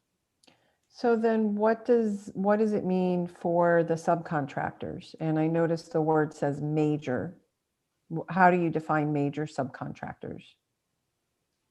Lane Like, how- County defined, yeah, they defined what subcontractors they meant by major in their documents that are attached for you. So and the reason why they selected them is because they're typically the contractors that get the biggest dollar value of the work, and because they're the contractors who would have apprentices. There are a lot of contractors who just don't have apprenticeship programs available to them. So they listed out the ones who would have apprentices. Mhm. So I guess I am still concerned about it being only implementing the CBA at 1 million and above. I feel like the conversations that we had as a board had a broader intent with the implementation of the CBA. And so I guess I'm curious if what any of my other fellow board members think about the amount. I see Angela, you have your hand up. I have my hand up more than I have it down this meeting, it seems. Thank you. So Lisa, I appreciate that observation. When I was looking at the table on page 3 and seeing the proposed contract method, I assumed incorrectly, I think, that, for instance, FY21 parking lot design bid build would reference the design bid build implementation strategy. But I do see in the last column it says none. So if it's design bid build, it doesn't necessarily fall under that implementation strategy, or does it? You mean the CBA? Yeah. That is because those contracts will be under the $1 million limit. They'll probably be in a range of $200,000 or $300,000 or less. There are two different categories of bid build based on the amount. I was assuming that design bid build meant that we would apply this design bid build implementation strategy regardless of the dollar amount. You're muted. Design bid build, we have to do essentially a design bid build process on any project if it's over $10,000. I mean, that's the typical traditional process. So design bid build doesn't necessarily imply implementing the full CBA. And I think that the parking lot project is a really good example of one that would be difficult to implement it on, because people who pour asphalt don't really have apprenticeship programs. So not federally or state certified programs, certainly. Rosie? Maybe the answer to this, this is what I'm hearing. What I'm confident that our administration, that Jennifer and Tom and our president understand the board's intention with respect to the CBA. Mm-hmm. But what I'm hearing tonight is about the balancing of, on the one hand, wanting to provide a preference for local contractors, but then simultaneously layering on to our expectations of those contractors certain requirements that may be prohibitively expensive for them to fulfill. So maybe there'll be a way that our staff could provide updates when a local contractor gets the job, but perhaps can't fulfill all of our CBA criteria, to create some sort of point scale or something. I mean, maybe there are parts of it that they can and do satisfy, but as Jennifer points out, they happen to be a part of the industry that doesn't traditionally have apprenticeship programs or something. So for us to have an expectation of them that no one in that particular line of work fulfills is probably just plain unrealistic. I mean, it's a good goal to have. It's a laudable goal for us to have, but it may just be plain unrealistic. And I don't want to have the situation Tom alluded to that could emerge if we can only give contracts to certain bidders because they're big enough to fulfill all of our CBA expectations, and the smaller ones or the more local ones or whatever perhaps aren't in a position to do that. It's almost like we're shooting ourselves in the foot. So I guess I'm personally satisfied that our president and administration get what it is we hope to accomplish, and they could give some thought to how can we bring you regular updates that give you a sense of the degree to which our contracts help us achieve our CBA goals. Because yeah, we're going to wind up wanting that bond oversight committee to make an evaluation. We said we'd do it. How well did we do it? And so there has to be some continuum of information, especially if we want to try to give work to not the usual suspect contractors always. Matt? Yeah, Rosie's points are well made, and I think it warrants a discussion about how to track what elements of the CBA are checked off for any contractor we work with under that $1 million threshold. So we're not holding their feet necessarily to the fire, and we're not just going for big dog construction firms who could hit all elements of the CBA, but maybe there's a future Board of Education that wants to lower that threshold, and it might behoove us to see which of these businesses, what elements of the CBA they're indeed able to fulfill. So not necessarily holding your feet to the fire for those under that $1 million threshold, but it would be nice to get that report. And that leads me to my question. Correct me if I'm wrong, I believe the county is contracting with a consultant to oversee this work. And I don't necessarily know if we have any plans to move forward with said consultant as well. It's largely in-house here at Lane. Is that correct? You mute. We met with the county's capital construction manager, Sean Waite, and we talked about their plans in detail, and she didn't mention a consultant. Okay. I could have sworn there was a consultant out of Seattle that was helping to streamline the county CBA. I could be wrong. Maybe it was all conceptual at the time. Melanie?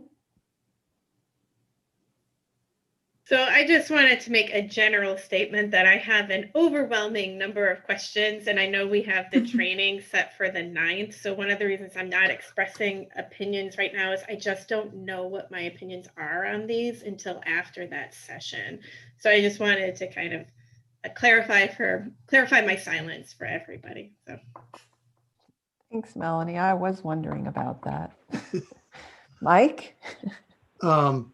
To your question, Lisa, my recollection of board discussion was that there was an aspect or an element of it that was aspirational, and that we were striving to achieve this. And we're going to learn as we go through this process. And as I think Matt alluded to, we're going to get better at it, and future boards will get better at it.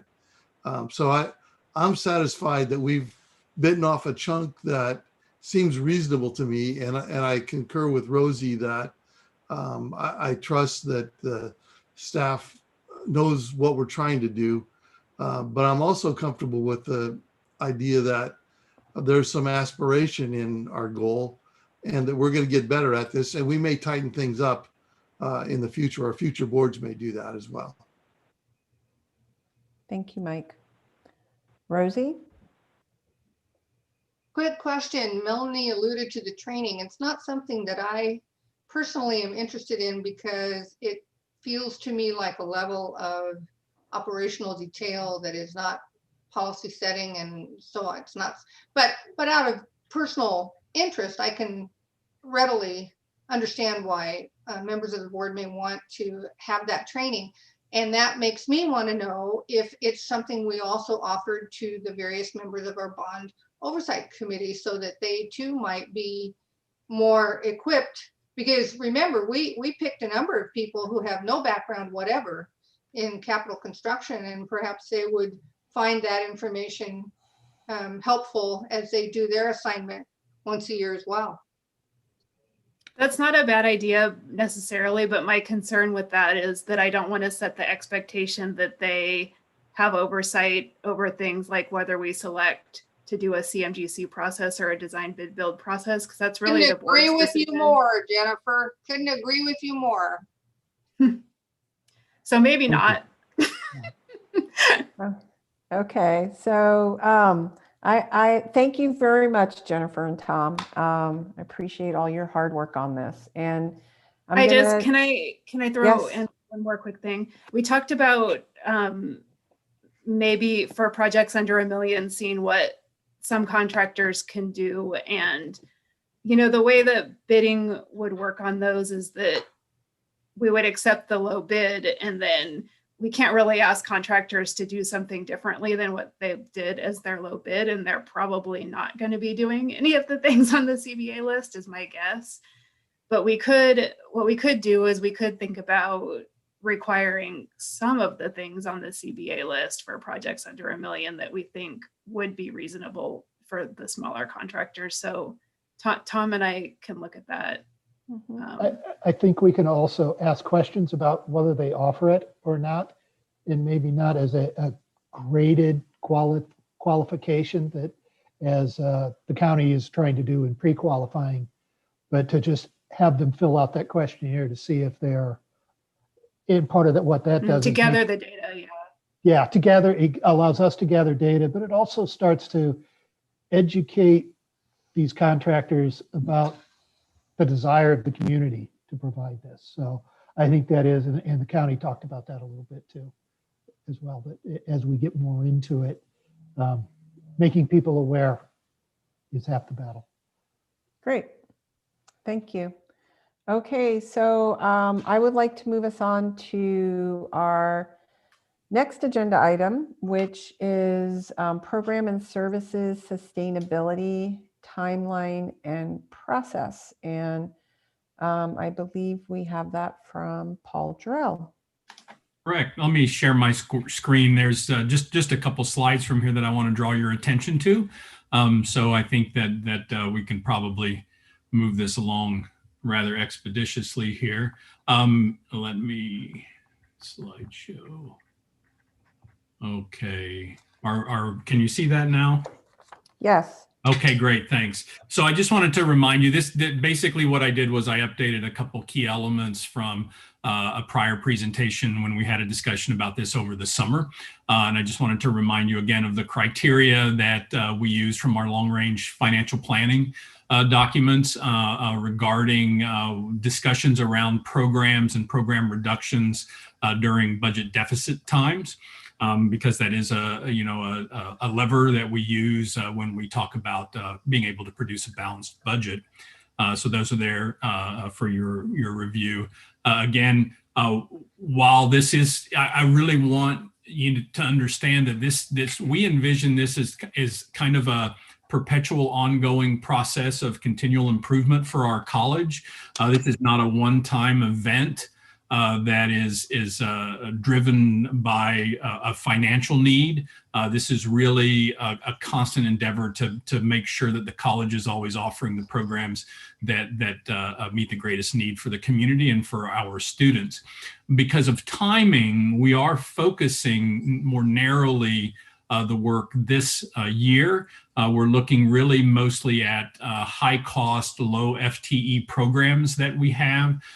These are costly programs in probably most likely career and technical education fields that have little demand right now, at least. And so we'll want to make sure that we look at those. I also want to mention that we are also focusing on our general education offerings and making sure that we are doing the same kinds of review with our general education core that we do with our CTE programs, and we want to make sure that we are offering those as well.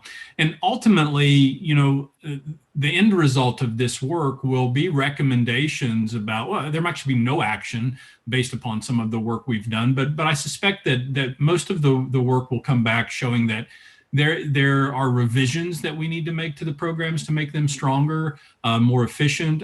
There could be reductions, and you know, there could be recommendations that we ultimately bring to the board for program elimination. There are some key events that trigger timelines that we have to follow and be aware of. Mainly for this, I'm focusing on programs that are academic programs that would impact faculty in particular. The language is a little bit stricter around timelines regarding faculty and what we would do with faculty than classified staff. So a lot of what I've mentioned in the timeline is driven by some contractual obligations that we have there. So basically you can see what we're doing right now this term is we're in the middle of gathering and updating as much data as we can. Right now, we hope to spend the bulk of winter term in conversation with stakeholders in the campus and the external community regarding these programs. Stakeholders, obviously, we have industry and business community partner stakeholders, but campus stakeholders, I mean, obviously, union leadership, faculty and classified groups, students. I anticipate faculty council as a governance structure being intimately engaged in this work as well. So we'll meet with them early in winter term to discuss this process and timeline and the types of data we're using. We'll get feedback from them if there are gaps in what we hope to look at to add to this. We hope to, in early February, these timelines are relatively tentative, but hope to be during that week. These are all on a Monday, so hopefully it would be during that week that we would meet these timelines. We hope to, in early February, disseminate all of the data that we have collected to campus stakeholders, and not only campus stakeholders, but also ultimately the entire campus community. We want everybody engaged in this process so that they can feel like they have had an opportunity to express concerns, unintended consequences, and the like to help us in our early stages in decision making.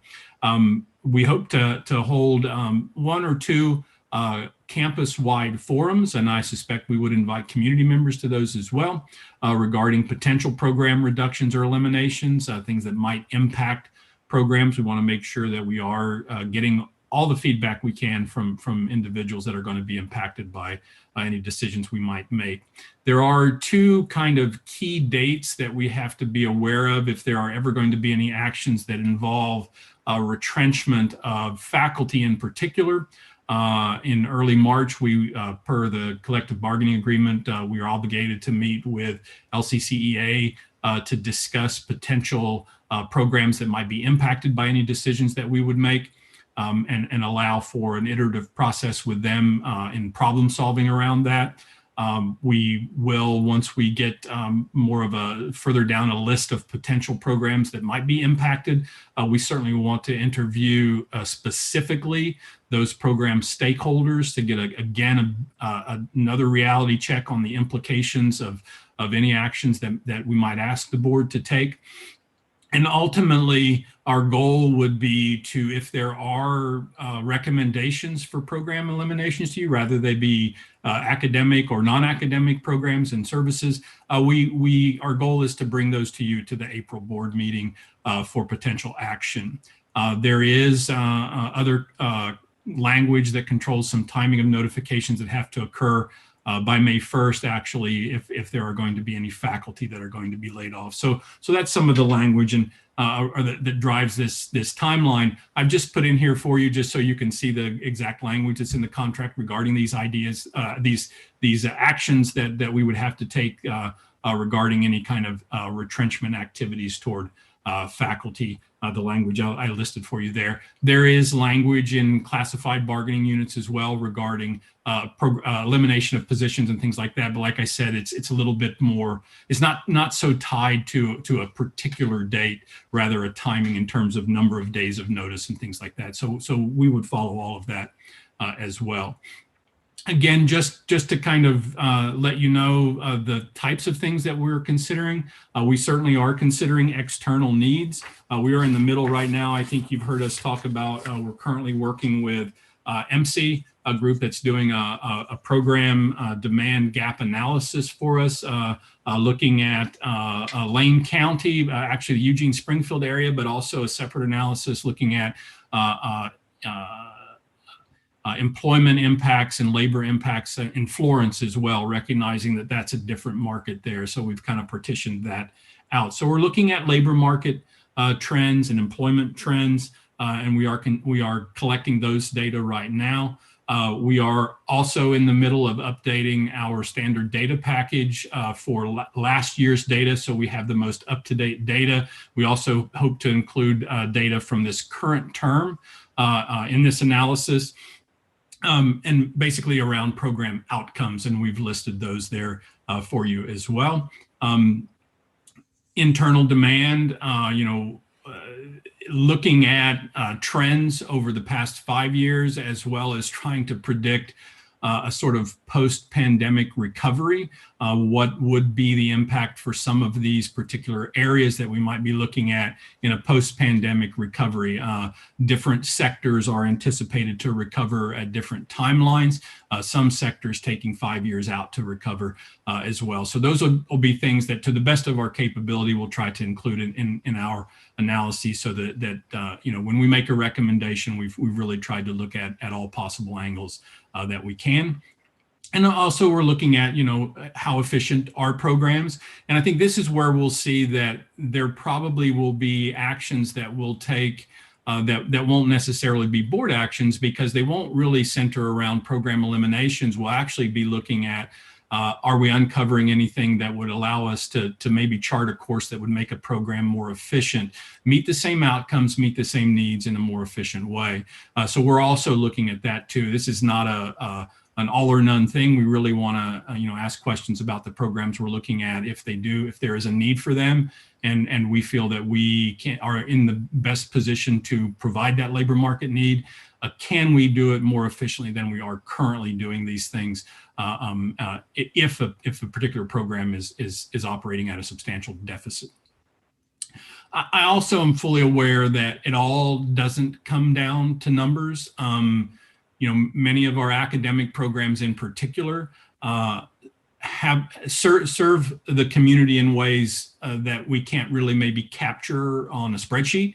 And so I really don't want to lose that piece either. So we're also going to really be looking at this from a lens of the standpoint of what is the impact on the community at large, what is the impact on certain populations of students and also in the community that might benefit from these programs, because we need to consider that as well.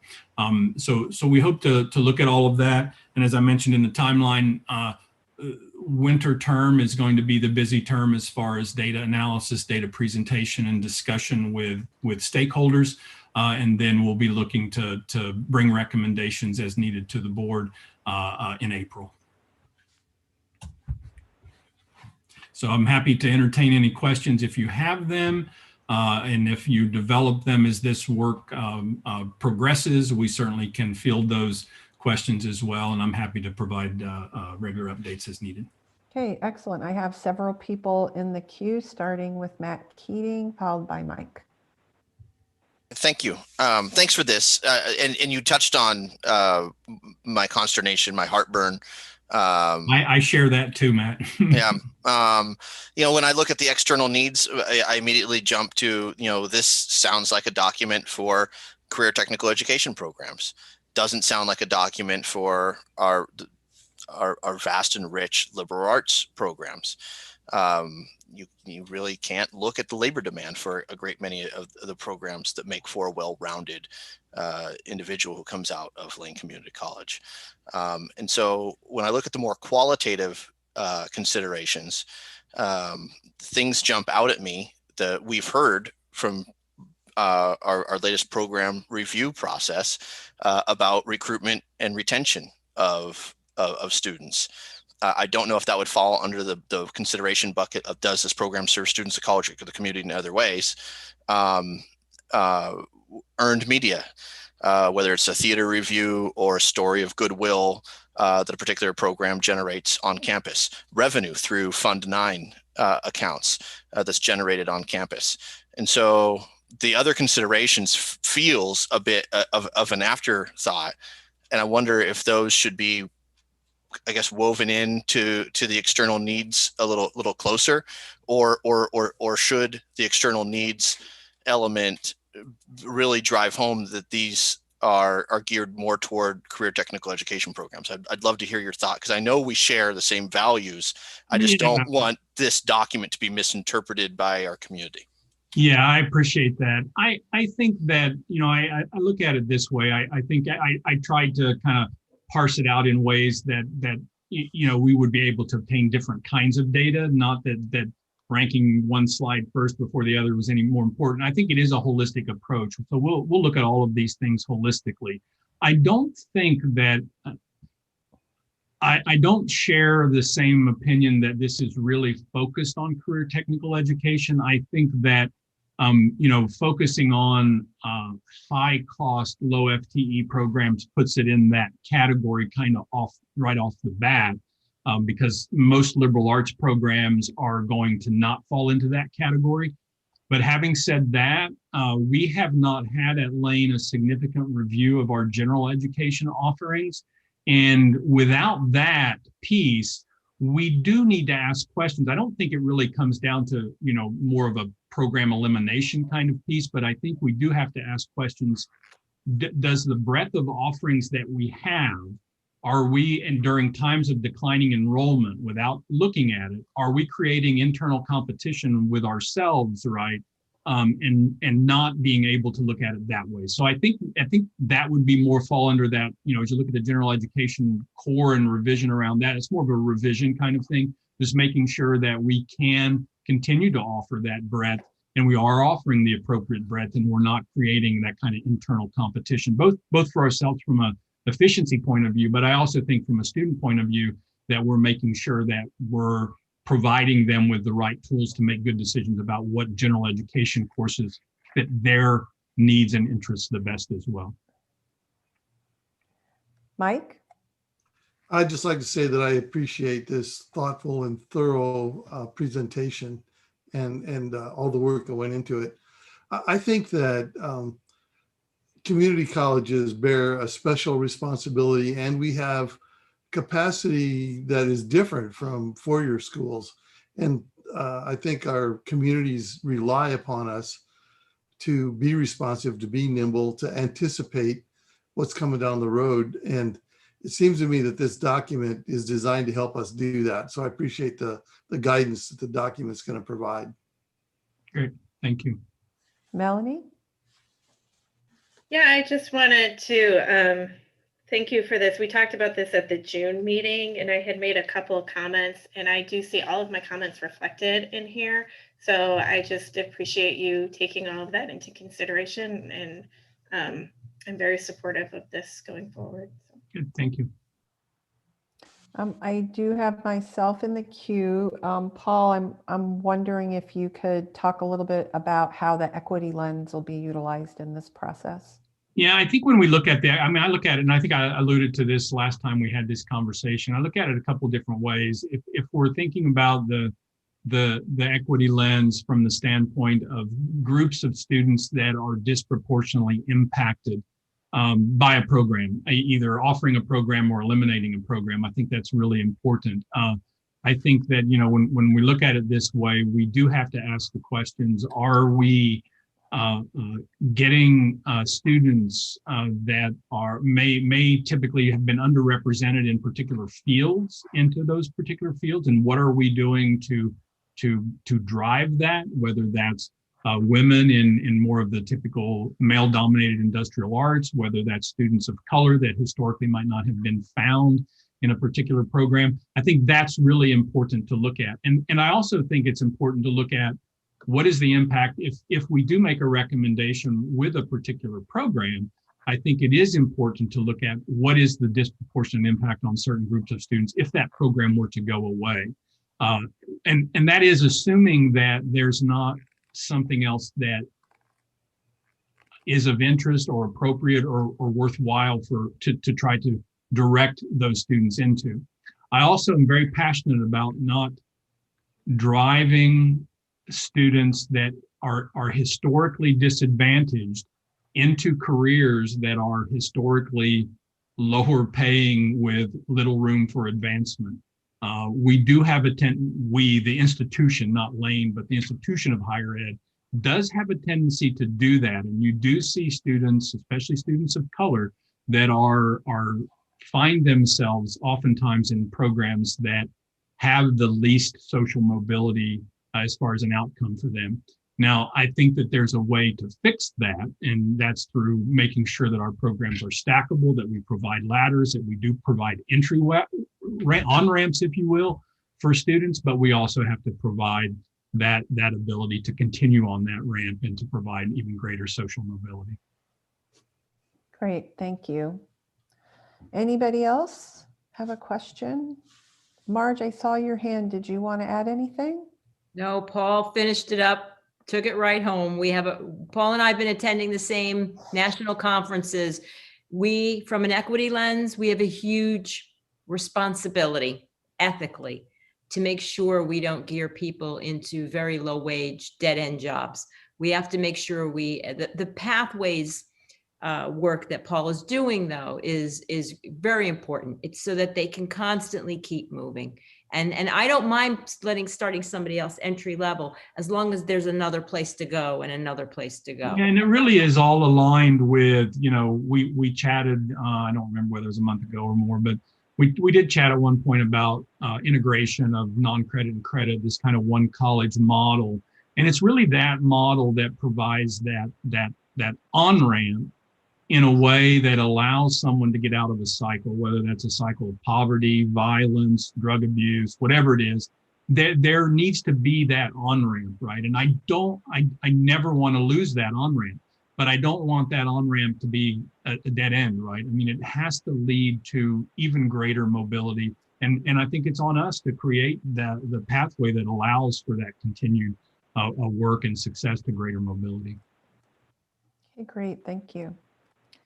Any additional questions from board members?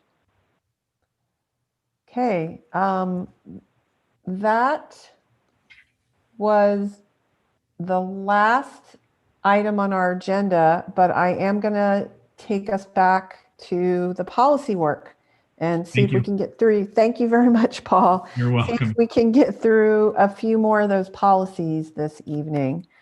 So Michael Blade, okay, you're here. Awesome. So I think we are on policy 2305. And I know we're heading into the 2.5 hour here. So I'm not gonna have us take a break, but please feel free to take care of yourselves if you need to get a drink or do anything else for your body. We're looking at OCCA Board Policy 2305, Annual Organizational Meeting. Right. And so this policy is a fairly simple policy, again, that just requires the board to have an annual organizational meeting. I think it functions much like the current Lane policy that talks about new board member orientation, although it doesn't specifically call it new board orientation.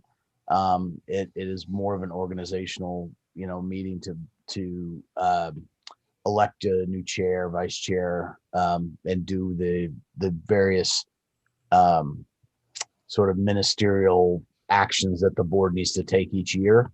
I think it could easily function as also the new board member orientation, but I could also understand if this board wanted to keep that particular policy and have that be separate. But I think that's the closest one that sort of mirrors this particular policy. Angela. Thank you. So I'm not clear that we had a policy indicating that we would have an annual organizational meeting.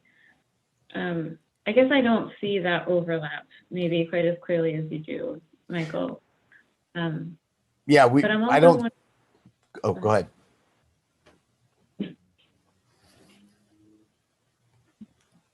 Angela, did you want to finish that comment?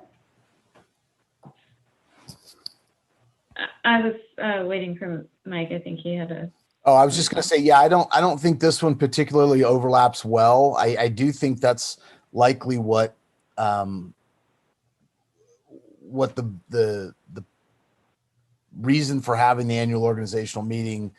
That's one of the things you could do at that particular meeting. I think the other items are electing your board chair, your vice chair, changing the secretary if you need to, doing that type, setting up an agenda if you wanted to do that, so let's say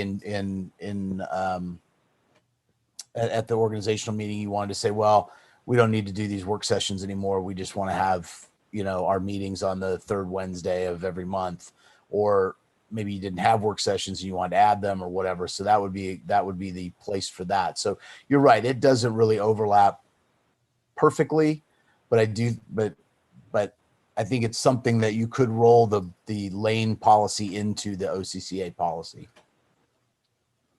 And so I think, so I think when I'm looking at this policy crosswalk, this one says that it's legally advised. So I think in my mind, that means it's a fairly important one that we adopt. I don't personally want to lose the new board member orientation language. I also am a little bit concerned about specifying in policy that it will be held in July, because we have historically struggled to schedule things in July. So those are my thoughts. So, Angela, I am wondering if addressing your concern would be to add, and we'll hear from other board members as well, but to add OCCA Board Policy 2305, since it is legally advised, but maintain a policy that also reflects a commitment to orientation. That would satisfy my the item that I raised. I would advocate though for changing the policy name of the orientation so that it aligns nicely with the sort of new structure, or at least the numbering process. Yeah, there's room. We identified that there is room for numbering. There are gaps. Awesome. Okay, so I had Mike next in the queue. Yeah, I was just going to say that I think we do need a policy. We probably have one that says we will orient new board members. I don't know that it needs to be at the annual meeting. If we appoint a new board member mid-year, I wouldn't want to wait till the annual meeting for their orientation process. Thanks, Mike. Let's see, Matt. You can come back to me. I've got so many screens up. I'll be right. Okay, yes. Melanie. So just a couple comments. I thought that we legally have to do the meeting in July. I thought there was an actual statutory requirement to keep it in July. Yeah. And then in one of these other ones, I just lost it, that we talked about already today, 380, LCC 380. It did reference the annual organizational meeting in that policy. We did have a policy that at least talked about an annual organizational meeting. It wasn't silent on that in our board policies. Maybe in other places too, but it's at least in the one we already talked about earlier. Correct. Matt? I still can't find the documents because I keep opening everything. But nevertheless, from the best of my ability to remember, we have affirmed the board chair and vice chair and committees in July, but we have solicited nominations in June, and June is when the new board members would be sworn in after a May election. My concern with this proposal is that it only references elections or reorganization after special district elections, which are every 2 years in odd numbered years. We reorient annually.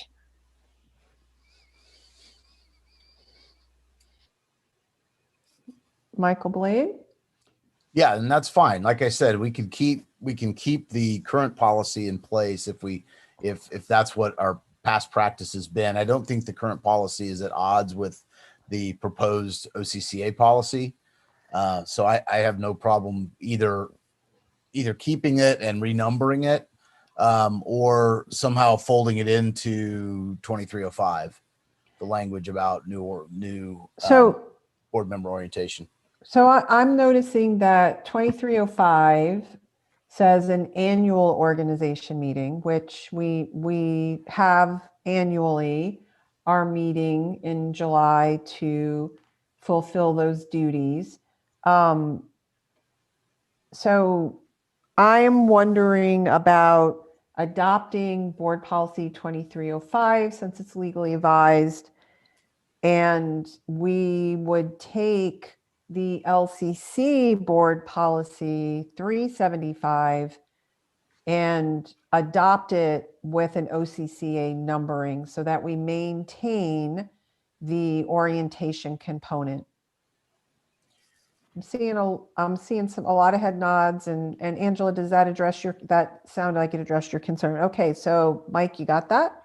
Yeah. Do we want to then go back and get the pest management one and adopt that one with a new number? When the very first time we did this, we had that one and we were going to keep it. I believe we were going to keep it. That's what you all decided. But we decided to wait to the end to renumber it.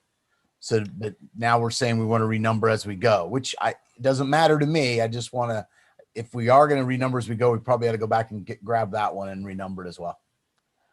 I'm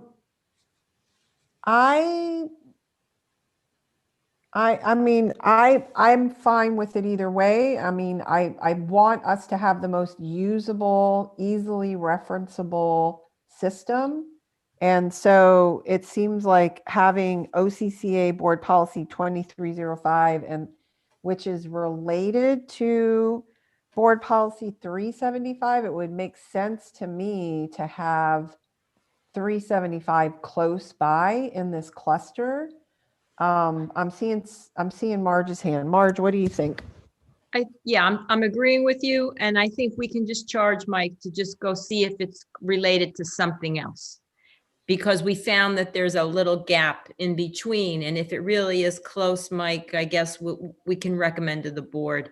It seems to make sense to fit between here and here, so we can come back and let you know if Okay. we think. Sounds good. Angela. Thank you. So I was wondering about the annual organizational meeting, and I'm looking at our existing policies. It looks like BP 380 is more closely related to this proposed OCCA policy, and so I'm thinking we should revoke 380 if we're going to adopt 2305. Otherwise, we have two policies identifying how we do one thing. Isn't board policy 380 the Election of officers. Yeah, that's related to governance and executive directions, officers of the Board of Education. It says the Board of Education should have as officers a chair and a vice chair to be elected by the board at its annual organizational meeting. Yes, and I think we're revoking that one and replacing it with board policy 2210, OCCA board policy 2210.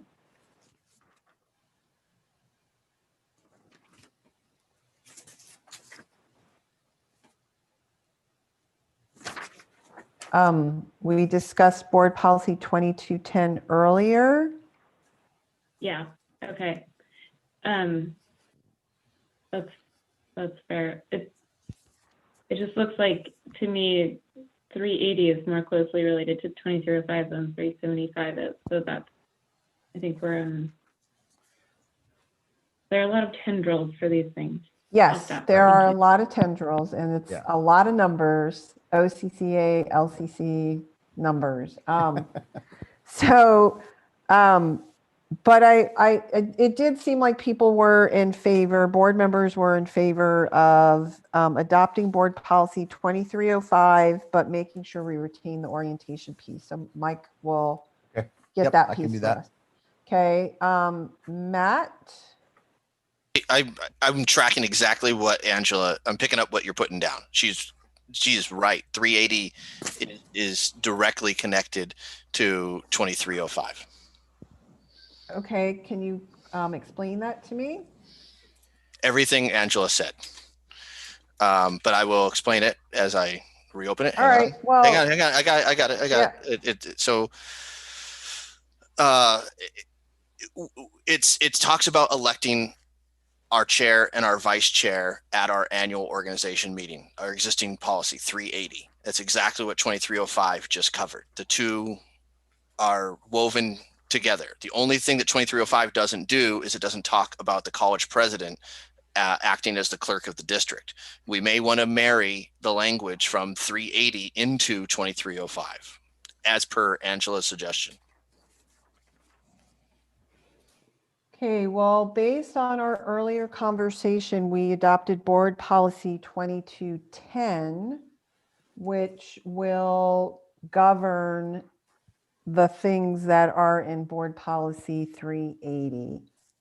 And so we already had a conversation about that. Board policy 2210 is related to, you're right, you get a lot of screens open here. So board policy 2210 looks at the Board of Education officers, right? And then board policy 2305 describes the orientation meeting when we would elect them.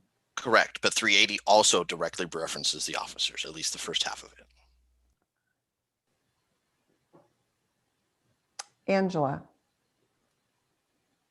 I think the important thing is that if we adopt 2210, we also adopt 2305, and we definitely revoke 380, because I think that these things are connected. And so I think there's some sort of opportunity, and it's probably Mike Blade's opportunity to make sure that we don't adopt some things and not other things, and then result in conflict. I think that if 2210 and 2305 go forward and 380 is revoked, we've covered our bases. It just is, they're so interconnected that there are going to be cases where some policies we have to do two at a time or something like this. Great, okay. And so to clarify, we earlier agreed to adopt board policy 2210. There was a slight change that we added to one of the responsibilities. We are discussing right now adopting board policy 2305. By adopting both of those policies, we'll be revoking board policy 380. And we are asking that board policy 375, LCC board policy 375, be renumbered and revitalized as a part of this group so that we continue to have the orientation piece in our board policy.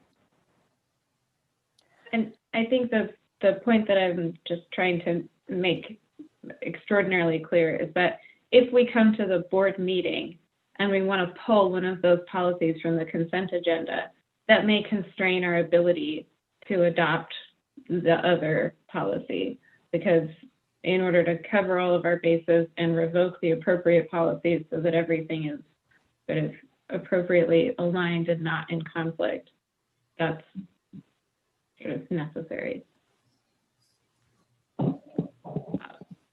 I'll stop now. Thank you. Okay, so let's go ahead and move on to board policy 2310. Hopefully we got all the pieces covered on that one. And I'm certain that Michael Blade will let us know if we if we are missing a piece of the 3,000 piece puzzle. Yeah. I think Angela got it right there at the Yeah. end. We were arguing sort of semantics. It doesn't really matter if we're revoking 380 and keeping 2210 and 2350. We're covered. Okay, so now we're talking about 2310 regular meetings. So this is a very short policy that just talks about when regular meetings will be held and where. And so it corresponds to three. So if you look at 365, which is the lane policy, it covers more than 2310. So OCCA, for whatever reason, broke it into two, which is the regular meetings and then the closed executive sessions.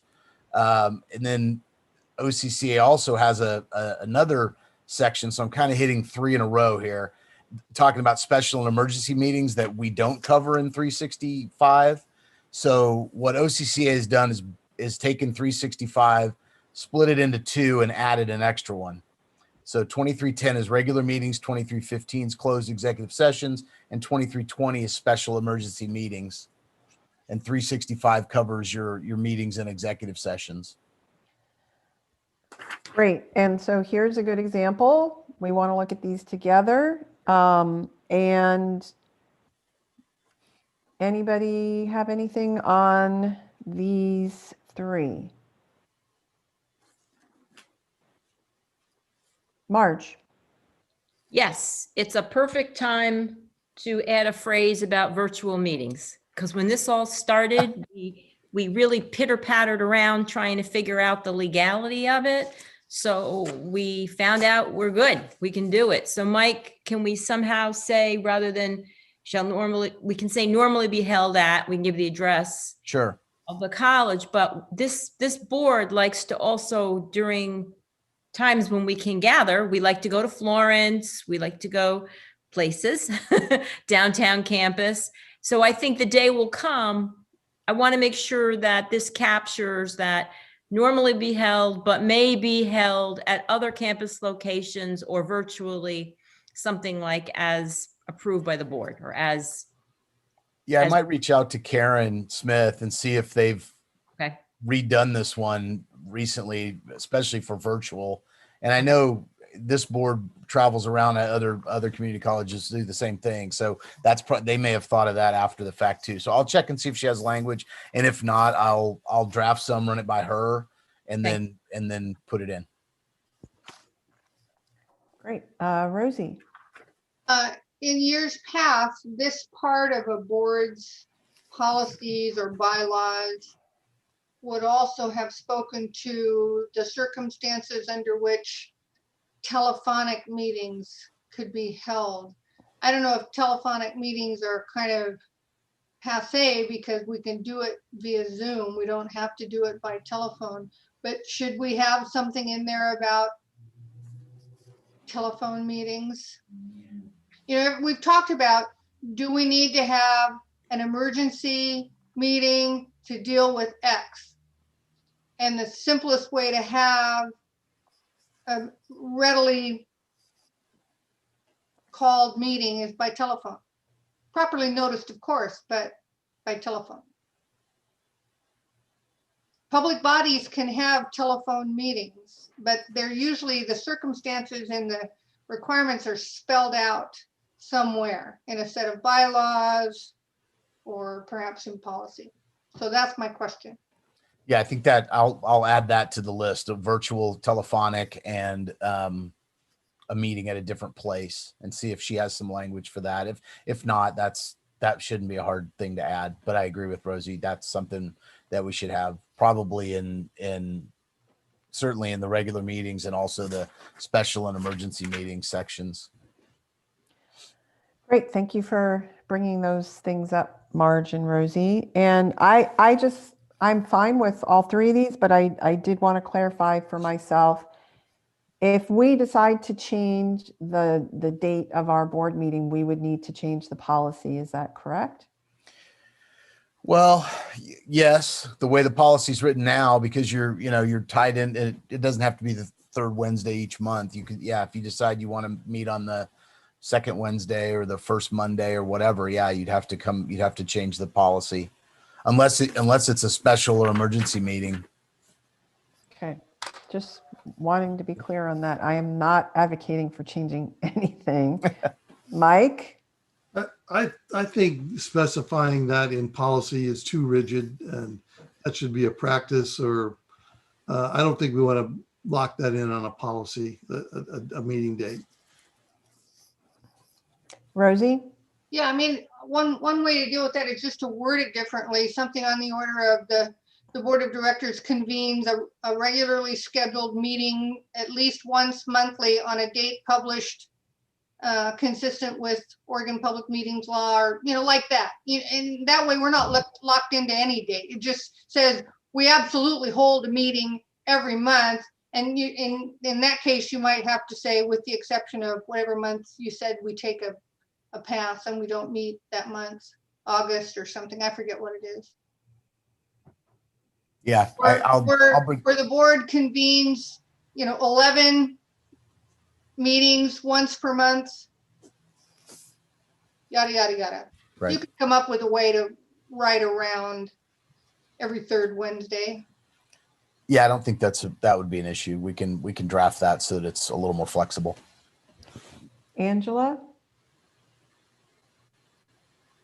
Thank you. I hesitate to ask this question because I think I should probably know the answer. But in BP 2320, there's a reference to notice when a special meeting shall be given to the members pursuant to bylaws of the board.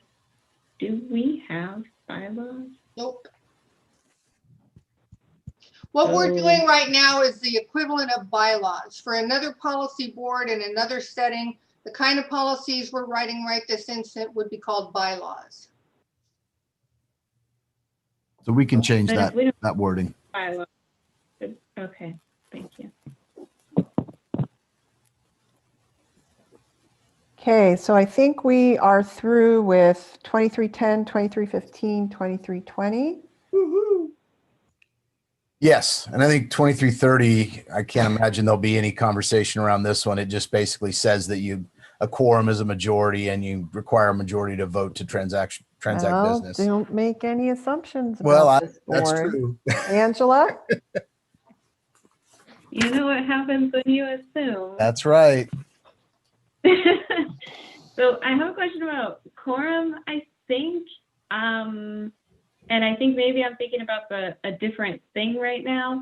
But when we're talking about a majority of members, I thought that we were required to have 4 people. And so, for instance, if we had a time when 2 people were missing from the board, we had a board member resign, we didn't replace that member immediately. If that happened with 2 people all at once, suddenly a majority of the board is 3. And I thought that quorum was 4, regardless of how many people are actually on the board at a given time. Am I confused about that? I think so. I was just looking at the ORS. I'll look at it again, but I'm pretty sure it reads majority. I guess I read that to be there are 7 board members. There are 7 positions on the LCC board. And so the quorum is a majority of those 7 positions, which results in 4. That is my personal experience with the evaluations of quorums, is to evaluate it on the number of seats on the board.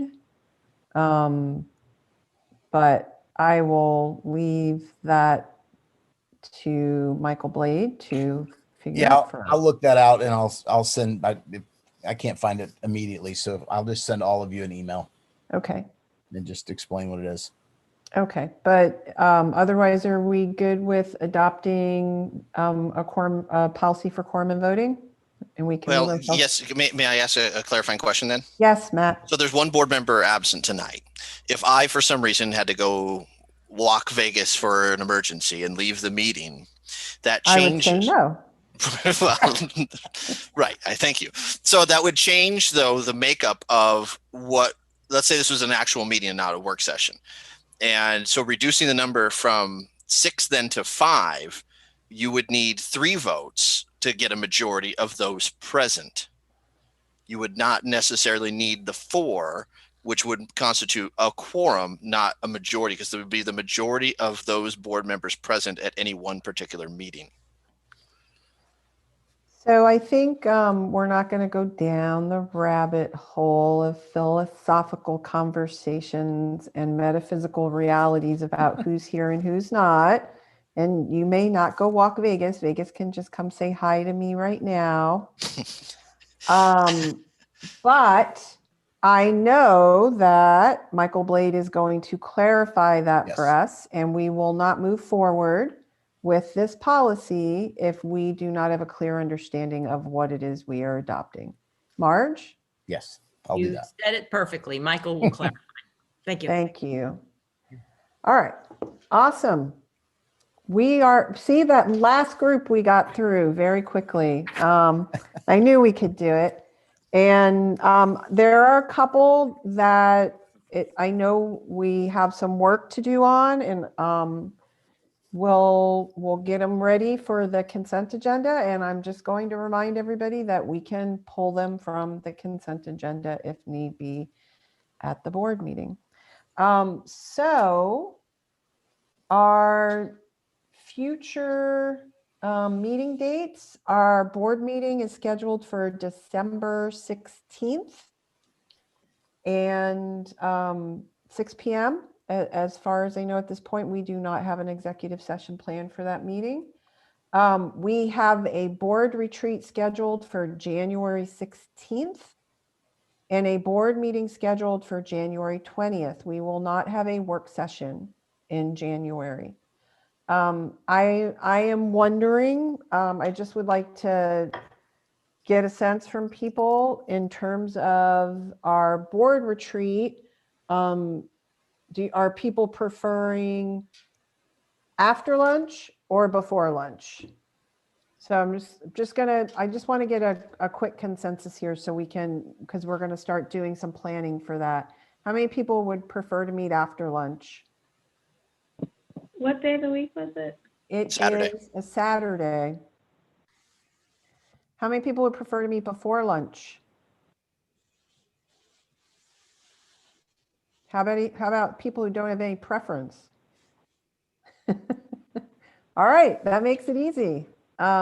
We will be meeting before lunch, and thank you for the people who are flexible. And we are adjourned. Thanks, everybody. Great job, Lisa. Thank you. Thank you, Rosie. Holiday cheer board meeting next in 2 weeks. Yeah. Which holiday? I'll bring the eggnog. See you all. Thank you. Bye, Matt. Bye.